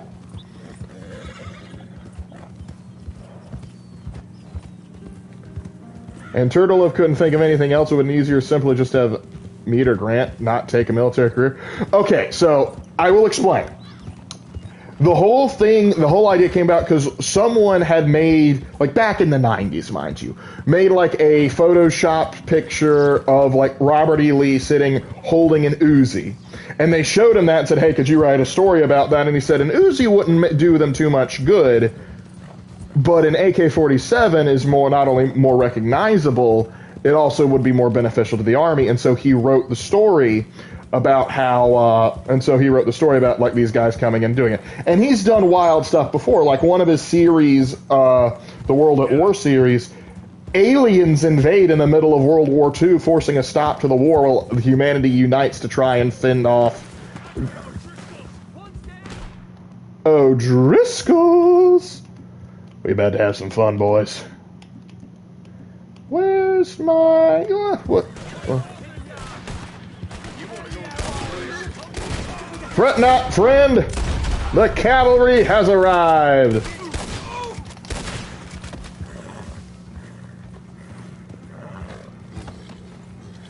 Ah. Oh. You're gonna tell the law on me? Is that the what?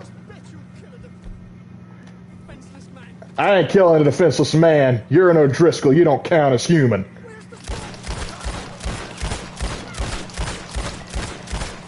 There, I saved the law some trouble.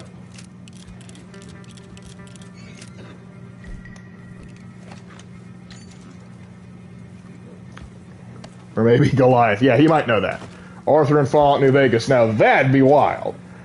But yeah, the point... Where was I? I had a point. Oh, yeah.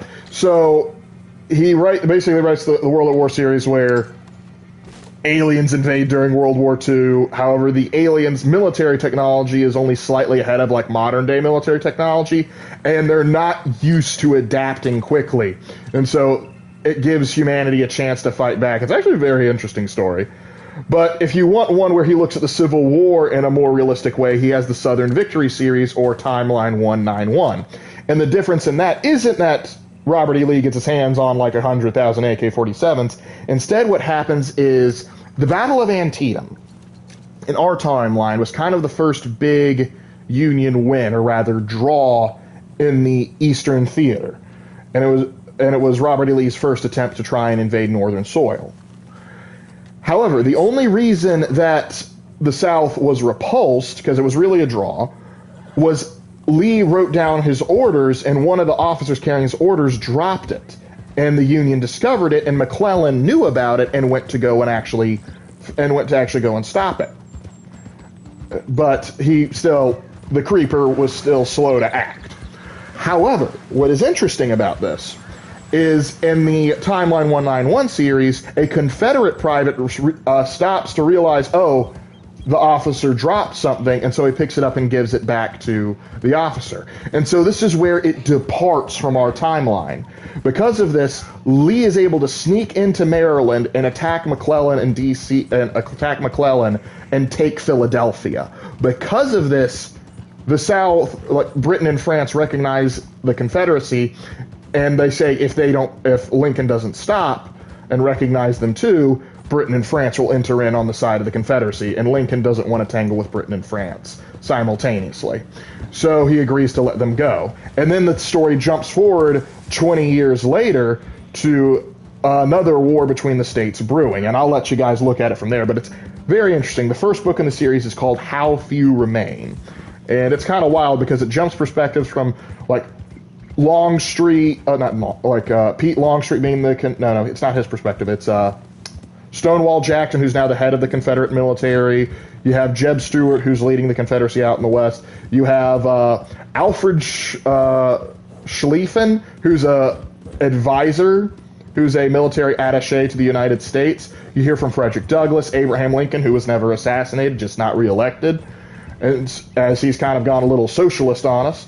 You also see Colonel and later General Custer.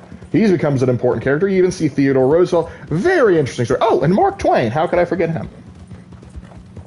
Why did God have John write 2 books? Why not?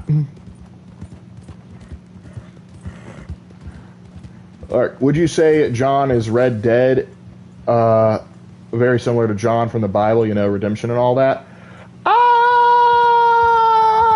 I'm going to say there's a lot of distinct differences there. And considering the attitude of John and Arthur, I'd say the disciple that relates most to them would probably be Peter. Because we can all get a little hot-headed at times. Because the fact that the Confederacy last 20 years even after they won the war is the most unrealistic part of the story. Actually, it's kind of interesting how they do that. Because what happens is, when it looks like war is brewing again, Britain and France tell the Confederacy, hey, if you want our support with this again, you're going to have to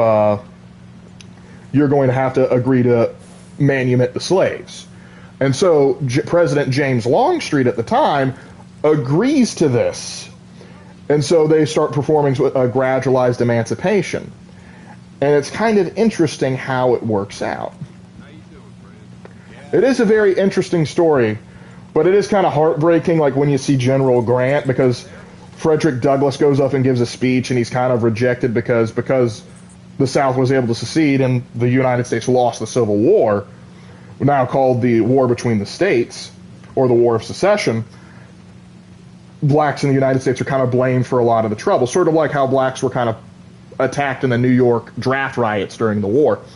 And so, but after he has like bad luck with the speech, Grant, very drunk, comes up and says, please forgive them, Frederick. They're too ignorant to understand. And Frederick is kind of like heartbroken to see Grant, despite being still successful in the war, he just kind of lost himself afterwards. It's kind of a sad state of affairs.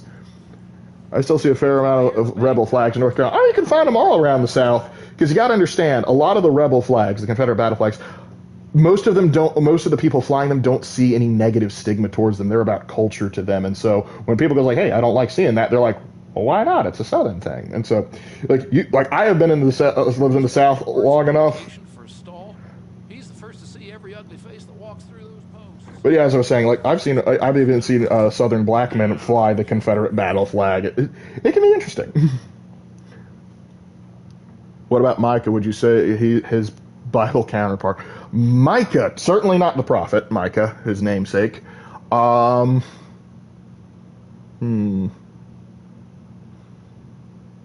This is going to sound weird. Jezebel. Because King Ahab was probably the most wicked king Israel ever had, but anytime he had a good point, Jezebel, his wife, would whisper stuff into his ear, convincing him to stop doing stuff. Or to stop doing good stuff and start doing bad stuff. Roland Brock, double action revolver. You don't got anything else? Semi-auto, which I can't buy. Okay.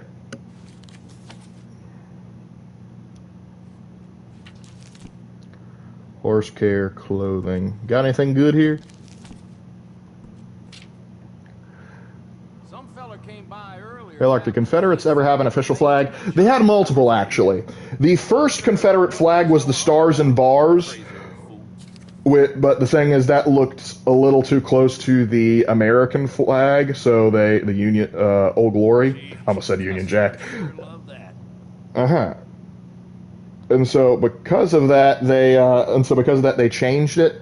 Towards the end of the war, it was like the Confederate battle flag in the corner with basically a white field.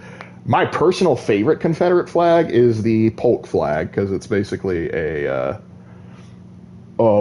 blue background, red cross with white stars in the cross, and I just like the look of it.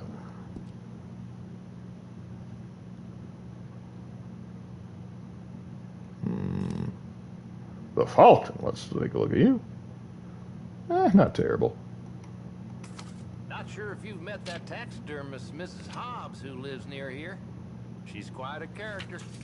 I bet she is.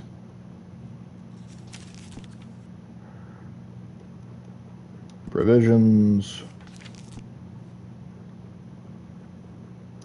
Canned fruit. Canned kidney beans. Let's get some corned beef, some baked beans, and some peaches.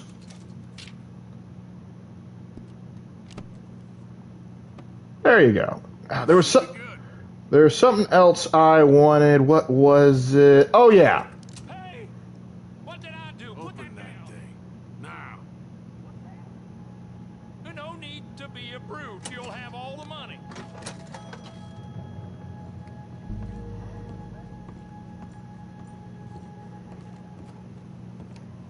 I can't believe this is happening. Yes, can't. Oh, this can't be all of it.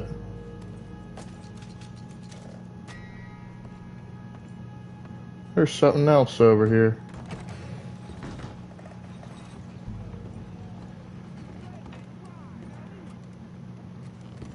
Why is there a question mark here? There was something else. Hold on.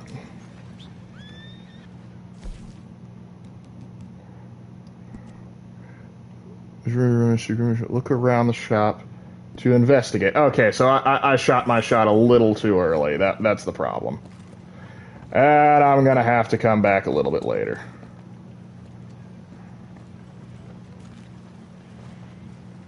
Ah, maybe I don't have to.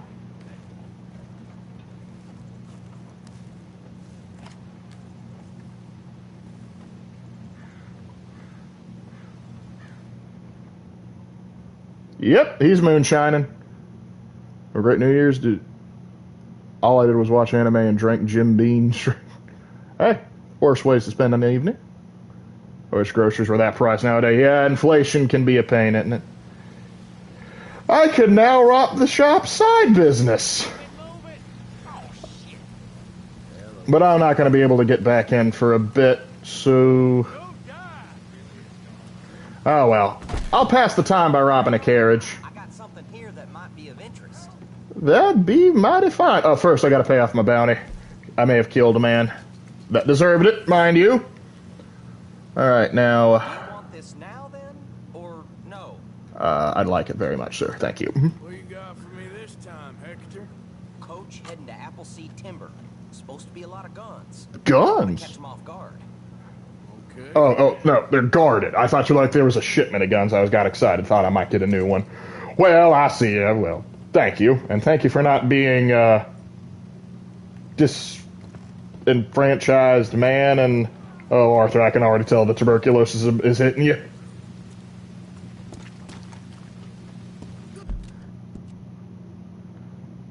The Jezebel spirit... Is the Jezebel spirit biblical? Jezebel is what I was referring to. I'm referring to the Queen Jezebel, the wife of Ahab, the king of Israel. The one that tangled with Elijah a lot. Where is the wagon? Here, Tech Marine comes to Space Marine 2 sometime this too. I have heard that Tech Marine is coming. Well, until I know anything else. Oh, that's right. No wonder I gotta read the tip.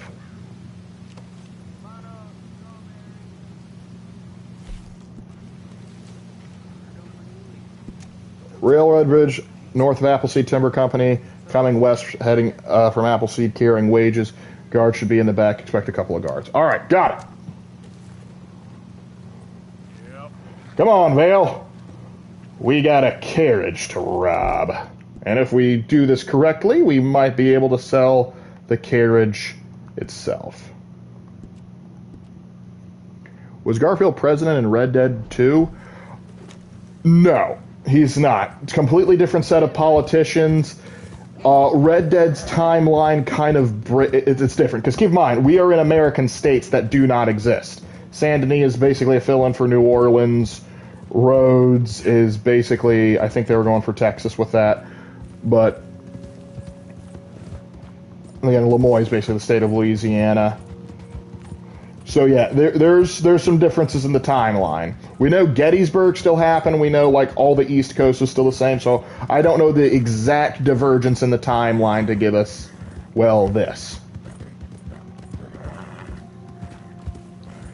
Who's the Whore of Babylon, or is she a fictional character? Don't mean to offend anyone. The Whore of Babylon. Hold on.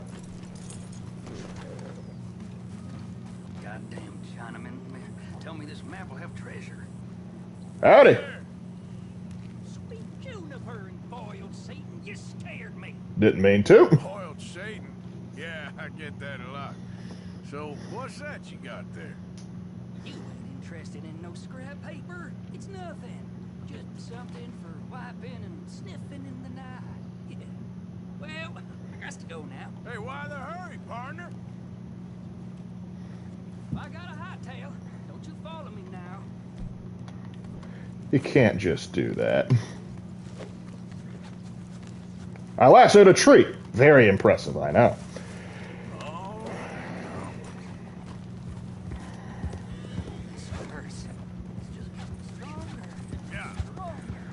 Cursed, are you? Get back here. I'll show you what a curse looks like. It's called tuberculosis, which is almost as bad as lumbago. Look at that, I caught one, and a keeper, too. Hold still.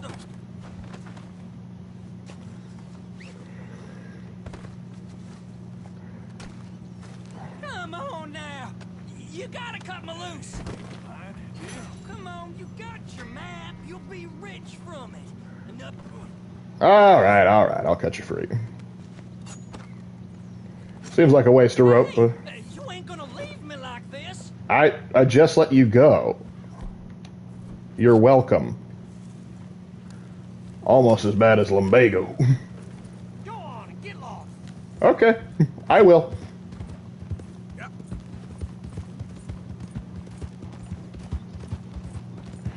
Now, off to rob a stagecoach, off to rob a stagecoach. Oh, That's right, the Whore of Babylon question. That's not really my expertise. Hold on, let me see it. Raven. Give me a second.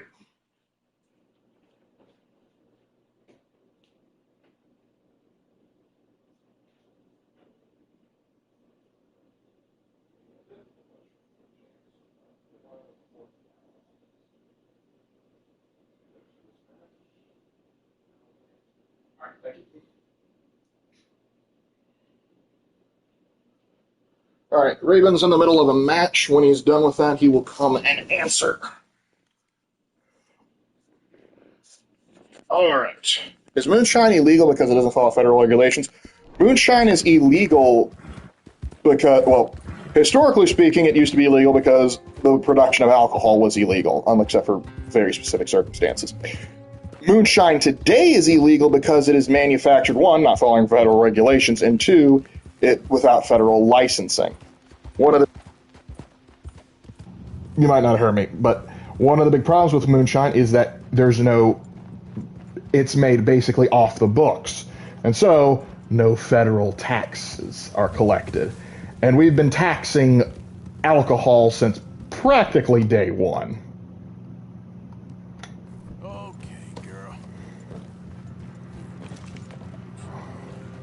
What curse was he referring to? What curse? Who was referring to the curse? I've heard a lot of curses. Gonna have to be a bit more specific.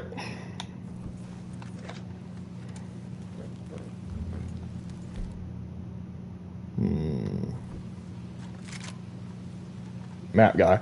Oh, he was probably just referring to like his bad luck. Or maybe he thinks that the Chinese guy cursed him, I don't know. There it is.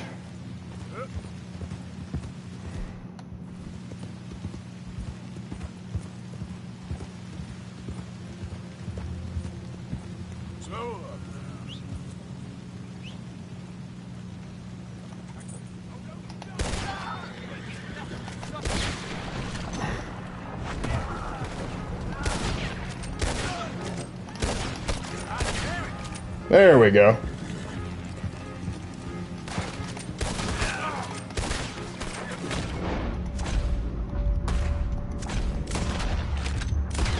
Thank you for stopping the carriage.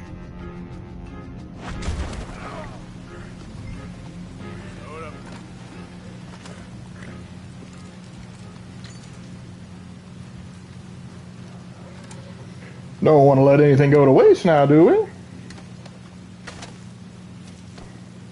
No lumbago, Uncle Solo's chaos, oh, absolutely, lumbago hard nerfed him.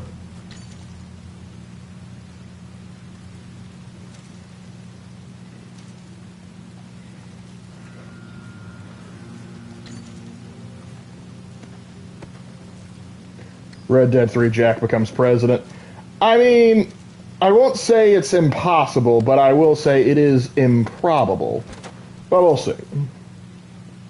I'm not even sure if they will commit to Jack right now, but I've heard you guys say that a lot, so I'm kind of inclined to believe you that they're going to do a Red Dead 3. Rather than, I don't know, whole new kind of Red Dead. Anyway, break the lock, thank you. And hello. $100. So I gave over $2, so that's $98. That's a dang fine profit right there. And I'm about to sell this bad boy. And this is a nice carriage. So we need to make our way over to the wagon fence. I would love to live in this area in the game. I love cool mountain areas. Oh, yeah. A lot of the areas around here are absolutely bootimus. Don't you hate having to switch your carriage into reverse gear? The Emperor should have just brought back Uncle and cured his lumbago to stop chaos. You heretic! That is the Emperor! Can you imagine that if that was the case? The Emperor talking with Malcador. So what did you do in the early years? Oh, one time I hung out with a gang of outlaws. Funniest thing, I could have helped them out, but I told them I had a lumbago. Or what if, just what if, hear me out. The reason why the Emperor didn't reveal himself until during the Dark Age of Strife is he was working that whole time to cure his lumbago. You can't prove I was wrong about that.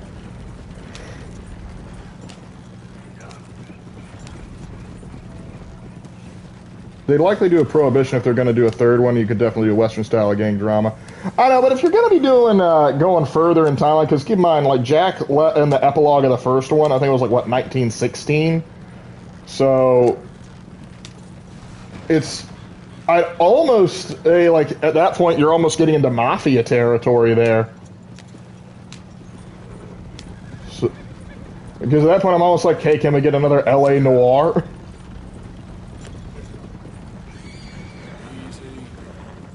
Gotta cross the dang river.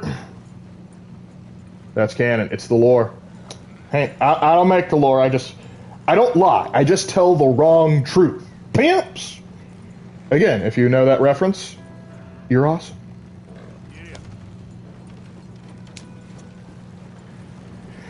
I'm not sure this carriage was made to ford rivers, but we're going to give it the old college try.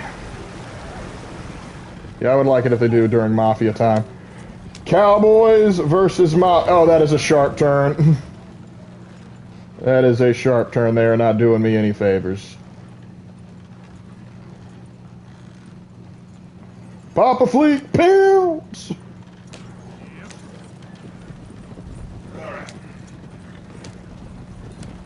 What was the question? Question was, who or what is the Whore of Babylon?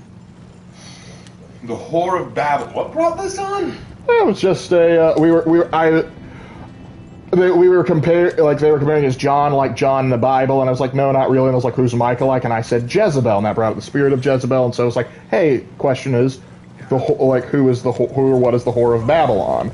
And I think there's also some reference to it because, like in Fallout New Vegas, one of the quotes that Joshua Graham uses is "O daughter of Babylon," and so they may be wondering what that means in the original context. Still want to know the answer because it looks like y'all have moved on. I mean, yeah. Okay. The Whore of Babylon is a figure referenced in Revelation chapter 17. No one is entirely sure who the Whore of Babylon is supposed to be, but based on Christian scholarship and references, it is believed that the Whore of Babylon is meant to be a power or institution or state that is apostate, that basically feigns an idea of religious righteousness or religious zealotry, but in reality are leading people astray, like a harlot. Some people believe that when this was written, it was referring to the Roman Empire, because there have been times where Peter referred to Rome as Babylon. Others, and I agree with this one, many believe it refers to Jerusalem. Many of the Old Testament prophets refer to Jerusalem as a harlot.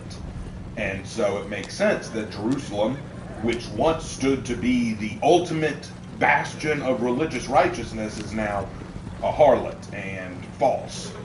The point is, whatever the Whore of Babylon is meant to be, or what it represents, the prophecy states that the Whore of Babylon will meet its end alongside the beast. It's a destruction prophecy. The idea that this whore has been leading the nations and leading the righteous astray, and she will meet her end as a result of it all. But again, no one knows exactly what it's supposed to be, and depending on what denomination you follow, they could say a lot. Like, for example, some Protestant sects say that the Catholic Church is the Whore of Babylon. Some Catholics say that it is one of the current presiding national powers. Some say it's America itself. Some say it's the British Empire. Some say that the Queen of England was the Whore of Babylon. Oddly specific, but okay. People will often, people used to say that Trump was the Antichrist, which is hilarious.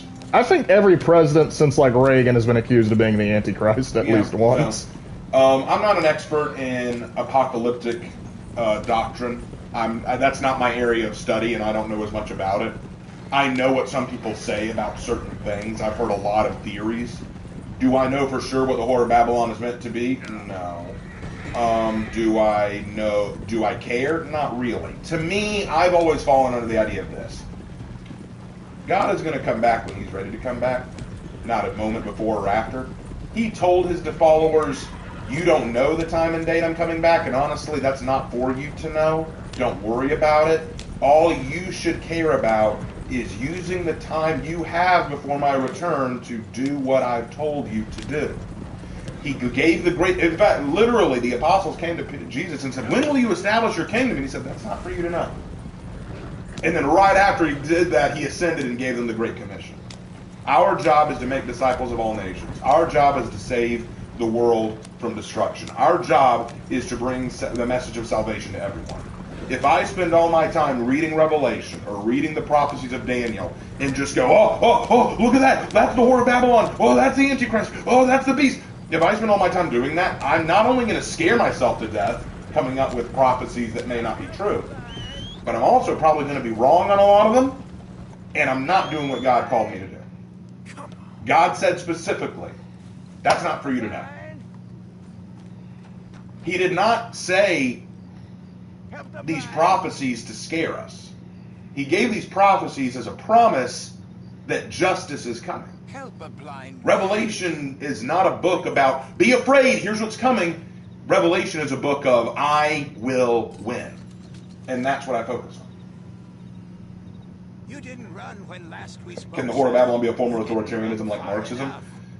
So you mean, could it be an ideologue? It could be. The whore of Babylon could be an ideologue or an ideological movement or someone who represents an ideological movement. I don't know that for sure, but it's a possibility. All we know is that the whore of Babylon is one who leads astray the nations. That's what we know. And we know that she will fall alongside the beast. And now for the other one, which says daughter of Babylon, which I believe is Old Testament, referring to the Babylonian capture, because it's like, happy will they be when you are hurt like you have hurt us. Happy will they be when they dash us thy little ones against the stones. Let me look up the verse. Hold on. Let me look up the verse.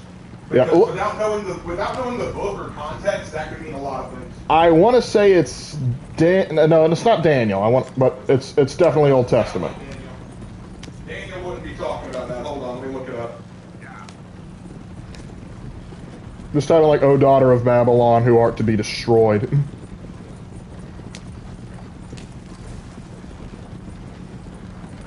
We lost Vale, though, which is unfortunate, but we'll get her back.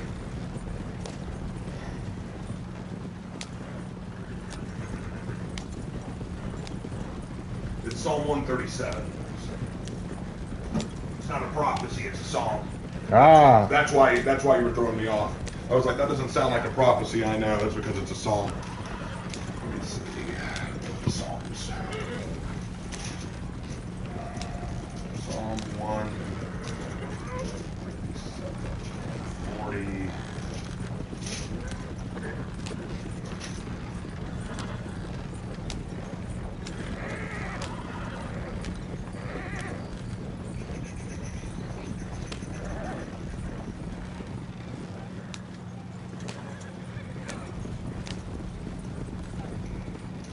Dang, I'm going to have to do some funky work here.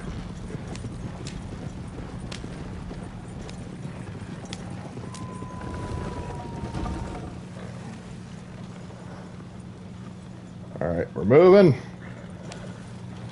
Okay, here it is. 137:8. O daughter of Babylon, doomed to destruction. Happy is the one who repays you according to what you have done to us. Happy is the one who seizes your infants and dashes them against rocks. Okay, I know what it's talking about. So what this is talking about is the psalmist is referring to the downfall of Babylon. You got to understand that at the time, Babylon celebrated the destruction of Jerusalem, and a lot of people suffered. A lot of Jews suffered at the hands of the Babylonians.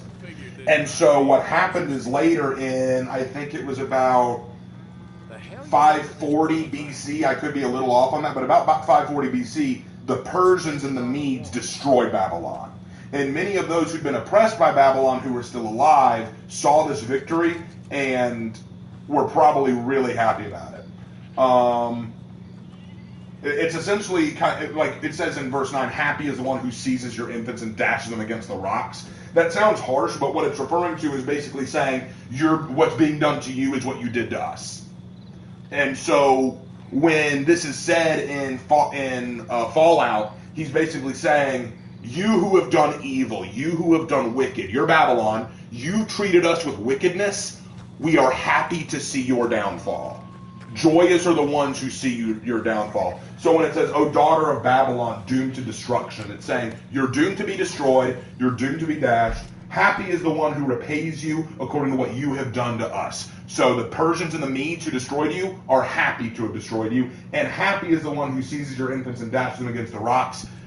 Because that's exactly what you did to us. You bashed our infants against rocks. Now your infants are being bashed against rocks. And we're happy to see it happen because you did us such evil. So that is essentially what that means. It is not a prophecy. It is essentially a reaction of the psalmist. Talking about how much pain and misery the Babylonians caused the Israelites, how much it caused the Jews, and how happy they are to see the Babylonians get theirs. So it might as well be a prophecy. Well, it depending on when it was written, it doesn't say who the author of this psalm is or when it was written. It's an anonymous author. It could very well be a prophecy because it may not have happened yet, or it could be it happened and that's why they're writing it. Because if you read the rest of 137, it reads, by the rivers of Babylon we sat and wept. So it's past tense. So in the past we sat and wept, but now we are rejoicing. So where did the term an eye for an eye come from? That's in the Bible too. I believe there's also a version of it in Hammurabi's Code. It's in Hammurabi's Code, but I know it's in the Bible. It's the depiction of justice. I think it's in Deuteronomy. Let me see. Let's see.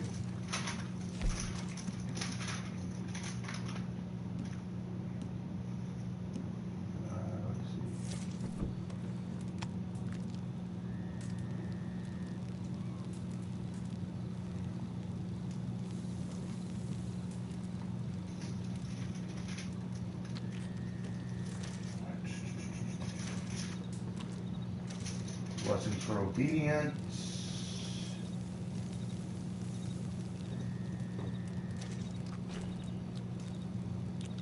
Old Testament, eye for an eye, a life for a life. Yes, that's what it's referencing. I'm looking for where it reads it in the law. Could have sworn I had picked up some oregano.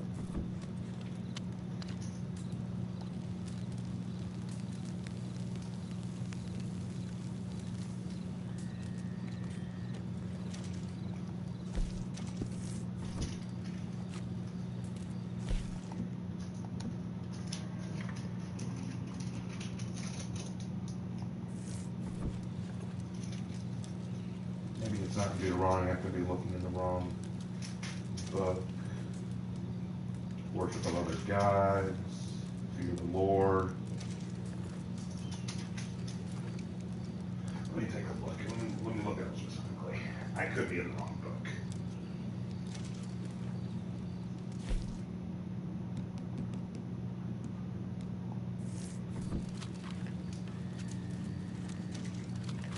Deuteronomy 19. Okay. I was in the right book. I just was in the wrong spot. Deuteronomy 19. And Leviticus 24. Okay.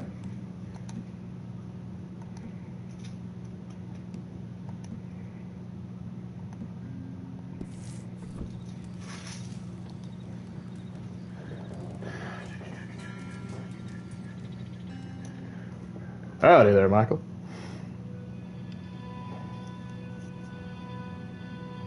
An eye for an eye makes the world go blind. Nah, one guy keeps an eye. Because one thing, because you got to understand, eye for an eye, it was not just like, hey, I'm going to get revenge. It was like, hey, that was the sentencing. It's like, that was the judgment passed upon you by the state. An eye for an eye is explicitly justice. Yep. Because if you take it in like, hey, like, you did wrong to me, so now I'm going to do wrong to you. No, it's more of the idea of, it's like, someone does wrong to you, you take them to a judge or an official or whatever, they hear the case out and they go, okay, what you did to them will now be done to you as an act of justice. Not as like, hey, we're just going to keep this cycle going. It's in Leviticus 24. verse 17. Anyone who takes the life of a human being is to be put to death. Anyone who takes the life of someone's animal must make restitution, life for life. Anyone who injures their neighbor is to be injured in the same manner, fracture for fracture, eye for eye, tooth for tooth. The one who has inflicted the injury must suffer the same injury. Whoever kills an animal must make restitution, but whoever kills a human being is to be put to death. You are to have the same law for the foreigner and the native born. I am the Lord your God. So what he's basically saying is, you will practice true justice. If you kill someone, you must die. If you kill someone's animal, you have to pay the cost. If you injure someone, you will be injured the exact same way. That is justice. Justice is recognizing evil done and paying back that evil. Now, Gandhi said an eye for an eye makes the whole world blind. Gandhi is an idiot. Now, no, I'm going to say, I'm not even joking. A lot of people go, oh, he was such a wise man. No, he's a moron. I'm going to say this. Gandhi was a fool. An eye for an eye does not make the whole world blind. Let me tell you what it does. Let me tell you Gandhi's pacifist crap. He sat on his ass without eating and let himself be burned as a statement against oppression. Sounds great. But let me put it to you this way. That does not work against the immoral. The only reason that worked for Gandhi is he knew his opposition was moral. He knew the world would look on the actions of his opposition and call them immoral and call him moral, and he knew he would get the moral high ground. But if you're in a real situation with real evil and real oppressors, passivity does nothing more than make you an easier carpet to walk over. And if you need an example, let me ask you this. Do you think Gandhi would have had the same success against Nazi Germany? Do you think the Nazis would have looked at Gandhi and go, oh man, he's just sitting in our path, guys. We should move, dude. Guys, we can't move. No, they would have said, roll the tanks, 10 and square early, and that's what that was. Hey, you got a little bit of glasses under the treads there. Do you think you could, get that out of there? Why? Because there was no morality in them to give a damn about his passivity. So Gandhi's saying an eye for an eye, a tooth for a tooth makes the whole world blind. Yes, Gandhi, it's easy for you to say that when you don't have the strength to pluck the eye.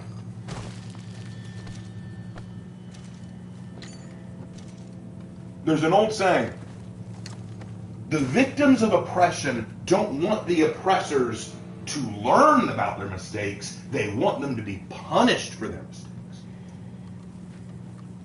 I read this manga. I can't remember what it's called for the life of me. I think it was called Is It My Fault That I Was Bullied? Dark manga, by the way. If you read it, be warned, it is dark. In the manga, the story follows this girl who is being bullied in school. When I say bully, I don't mean they pick on her. I mean they abuse this girl. Really abuse this girl. And she's wondering if it's her fault. And anytime she tries to bring it to her father, she can't bring herself to do it because her father often says that those who get bullied, it's often their own fault. They often bring it on themselves. So how can she admit to her father that she's being bullied when her father thinks it's the victim's own fault? Only to be revealed later that her homeroom teacher was a bully victim himself. And his biggest bully was her father. He spent the entire school year allowing the bullying to happen because he was collecting evidence of it. Why? Because with the video and picture evidence he had, he gave it to her and allowed her to release it and punish the bullies. When it was outed that he did this, he was forced to go to a press conference and be forced to reckon for what he did. And what he said was this: when I was a kid, my teachers often said about the bullying, hey, I talked to your bullies. They just needed the chance to understand how they hurt you. They need a chance to recognize they're wrong. Because really, bullies are going through issues too. And they just needed to learn the error of their ways. But they didn't. They thought it was hilarious. And they faked tears and kept bullying. Nothing changed. And he said it. I didn't want them to learn a lesson. I wanted them to be punished. I didn't want them to apologize. I wanted them to face justice. Because if bullies and oppressors can keep going, knowing that only slaps on the wrist and passive crap are waiting for them, they know nothing's going to stop them. Do you want to know why we have so much disciplinary problems in schools? Because the problem makers, the troublemakers, know that there is no teeth in the teachers. There's no discipline that's really meaningful. Oh, I'm going to end up in lunch detention if I keep this up? Oh no, a whole period where I don't get to talk to my friends. Just wait till I'm back in class where I can talk to them anyway. Oh, I'm going to be suspended from school? Great, I don't have to wake up early and go to class. Oh, I'm going to be expelled? I didn't want to be here anyway. Do you think they give a damn? Of course they don't. But Gandhi would be pleased, because an eye for an eye makes the whole world blind.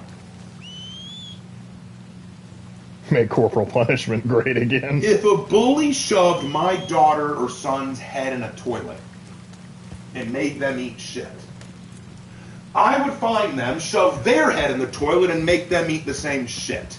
And you know what's funny? I would be the one forced to reckon for that. That's child abuse! What about what was done to my son? What about what was done to my daughter? Is there going to be no punishment for that? We have suspended him and made him think about what he's done. Yes, he's thinking about it, thinking about how he can get away with it next time. You want to know one of the hardest things about watching law shows like Law and Order and other shows like that? It's despicable to see criminals do some of the most heinous shit, but we live in a government with laws that protect their rights to the point they could get away with it because of legal technicalities. The system that's supposed to protect us protects the people who do evil. But hey, at least you're not losing your eyes. At least the world isn't blind. They are fully capable of seeing how fucked everything is. Yes, I have eyes. I can see, and what I see makes me sick. You're right, Gandhi. I'm not blind. I wish I was. It'd be nicer.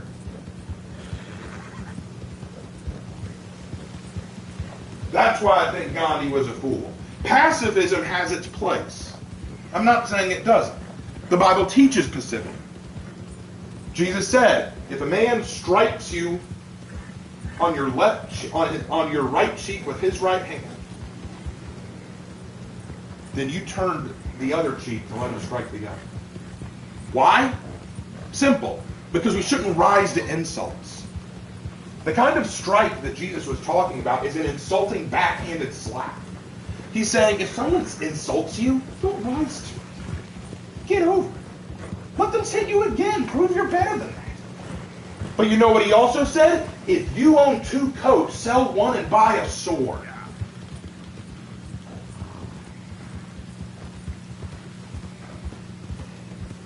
He did not say we should not defend ourselves.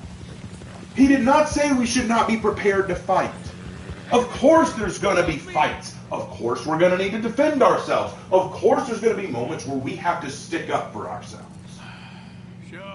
We don't rise to insults. We don't rise to simple petty arguments. That's not what we rise to. Nice try. We rise to none of these things, but we rise to the defense when life and safety are put in harm's way.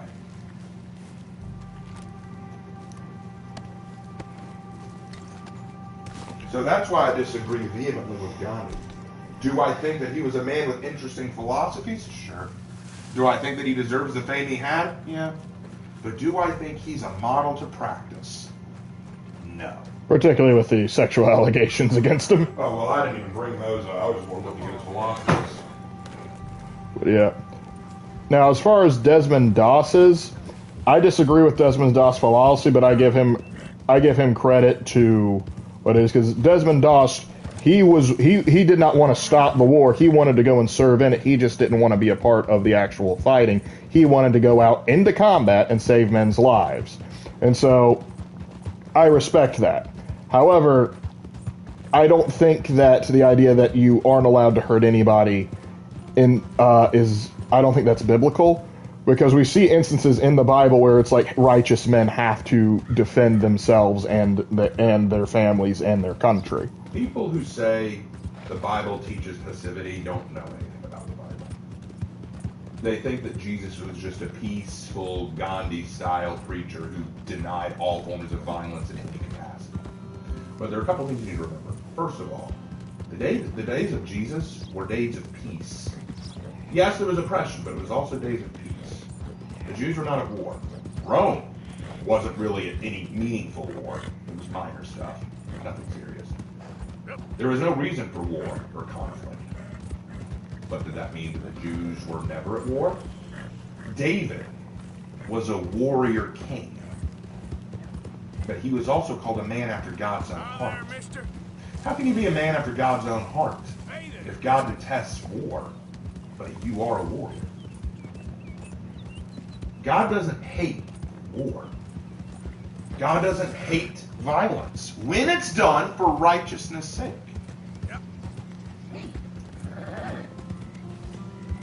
When it is done for righteousness' sake, violence has its place.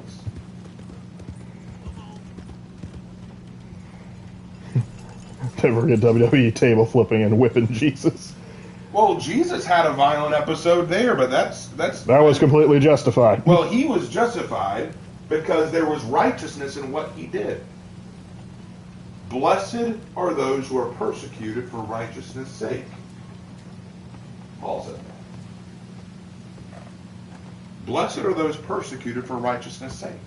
That means if you had to protect yourself or others, and you're punished for it, blessed are you. Jesus also said, we talked about it in the Beatitudes. Blessed are the persecuted. But nowhere in the Bible does it say you can't defend yourself.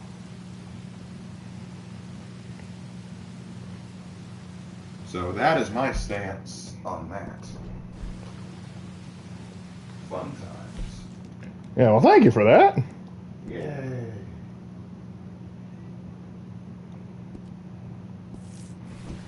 Watch this guy. I told me a theory that Judas is cursed to water the earth. No, he's dead. The Bible tells us that he hung himself. He's not. Yep. He's not alive. He's dead. There's no evidence that he's wandering the earth.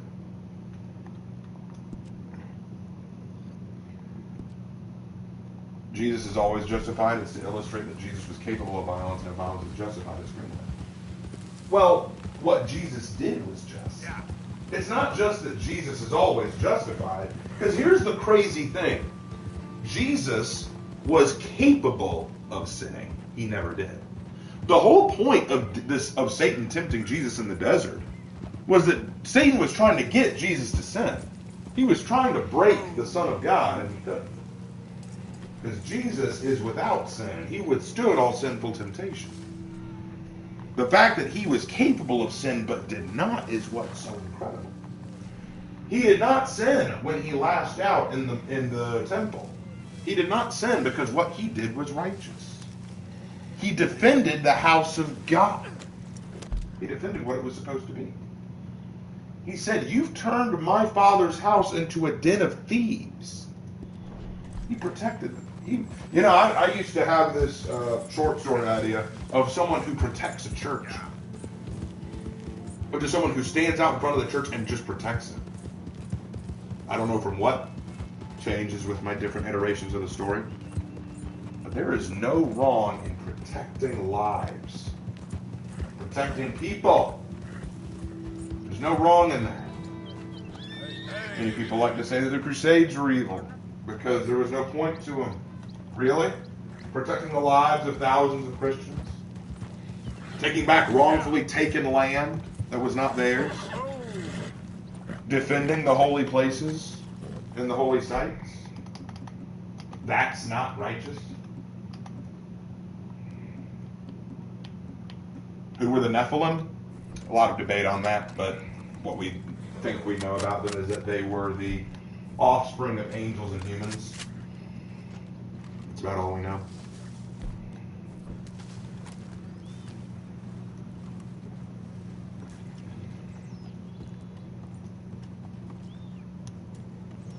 Anyway.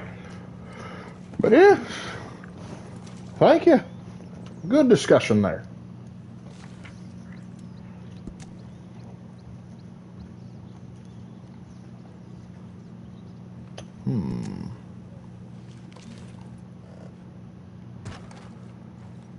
The store in Strawberry. Yeah, I agree, Dr. Cal. Violence is not inherently sinful. It's basically why is the violence being enacted. But now, I am trying to figure out, like, there is a cabin north of Strawberry that apparently has some loot in it that I need to rob. But God is not going to condemn a combat medic for protecting his patients and himself. He just won't condemn and protecting his home and family as long as his defense is not done in cruelty. Exactly.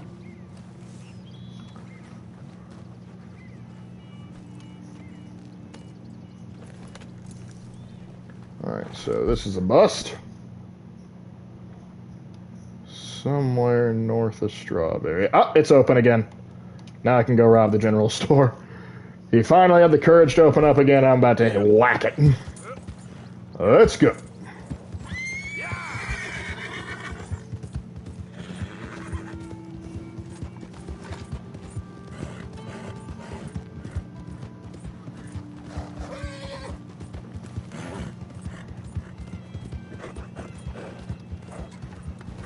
So I shouldn't booby trap my house against burglars then.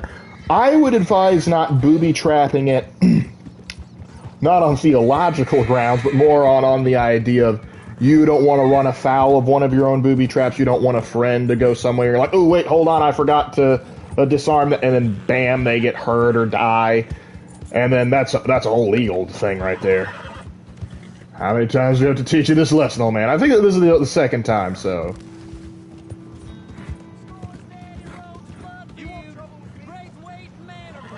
I do not want trouble with you. I'm here for another person.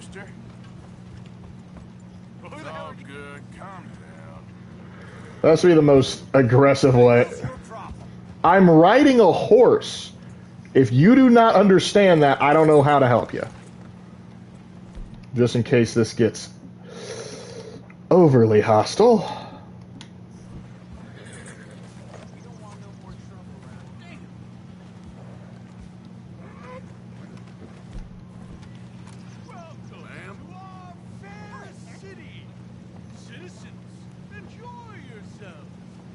What is this?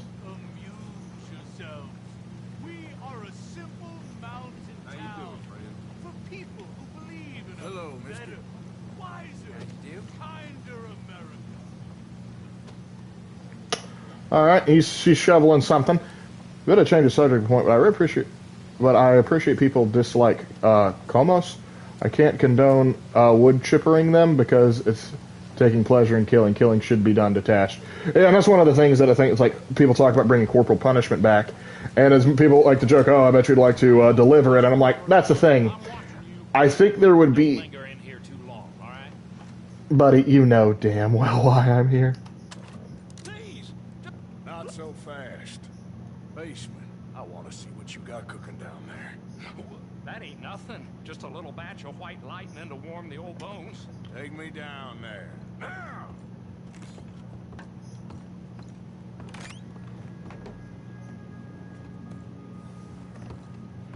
Now, anyway, as I was saying, like, corporal punishment, like, say if I'm in a class, we have corporal punishment brought back, child does something wrong, I don't immediately just grab him and start whipping him. What do you do is you would go through protocol, you would send him to an impartial administrator, listen to the story, then they would they would basically say, like, all right, I'm calling your parents, letting them know what's going to happen, and I'm going to tell them why. Show me where the money is. I ain't gonna ask you twice. Okay, okay, don't point that at me. There's a loose brick in the wall by the still. That's better. Loose brick in the wall by the still. Hey now, that's close enough.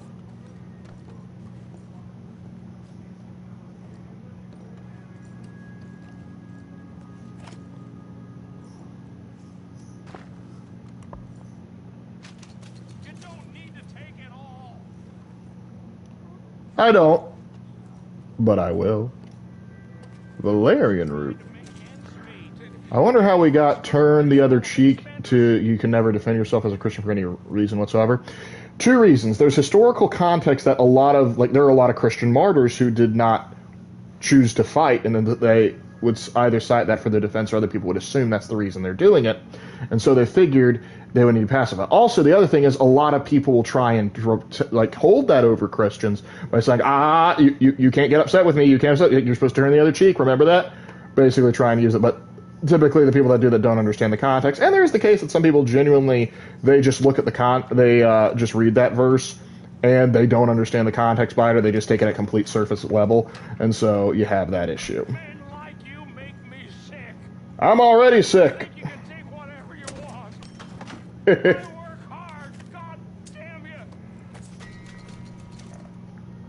So stealing his moonshine money, bad. Stealing his register money, that's worse apparently. Mr. Leon's parents, your son did X, and I need your permission to act punishment. And that's another thing, because it may be in certain cases where it's just like, hey, your son did X, Y, and Z to my son. Then the prophet's like, well, then he's going to have a very sore fanny for a while and not going to be able to sit down because of it. And so you tan hide. That was the thing. It used to be, like in my father's day, what they would do is, like, if you got in trouble at school, they would tan your fanny, corporal punishment. They'd call home or send a letter home, and then your parents would tan your fanny for doing it. You had basically double the punishment. And the thing is, that worked very well, particularly when I was institute in elementary school, because kids learn very quickly respect for authority and an understanding that actions have consequences. Nowadays, the consequences, or rather the stick, does not scare them enough to enforce any kind of protocol. All right, fellas. Well, it is 10:28 here, and so as much fun as I'm having with you guys, we're probably going to have to call it there. But I do appreciate you guys sticking around with me for this long. We had fun. Raven got to have a rant, so I think we've had a successful evening, and I can probably start actually working on the story quests next time. But, hey, that's that. But anyway, thank you for joining me so much. I appreciate all you guys poking in to help me be a professional cowpoke, and we will return to this hopefully shortly, and by that I mean next week. Don't forget to like it. Thank you, Dr. Cal, for keeping us straight. I don't know what we'd do without you. All right, my friends. Until next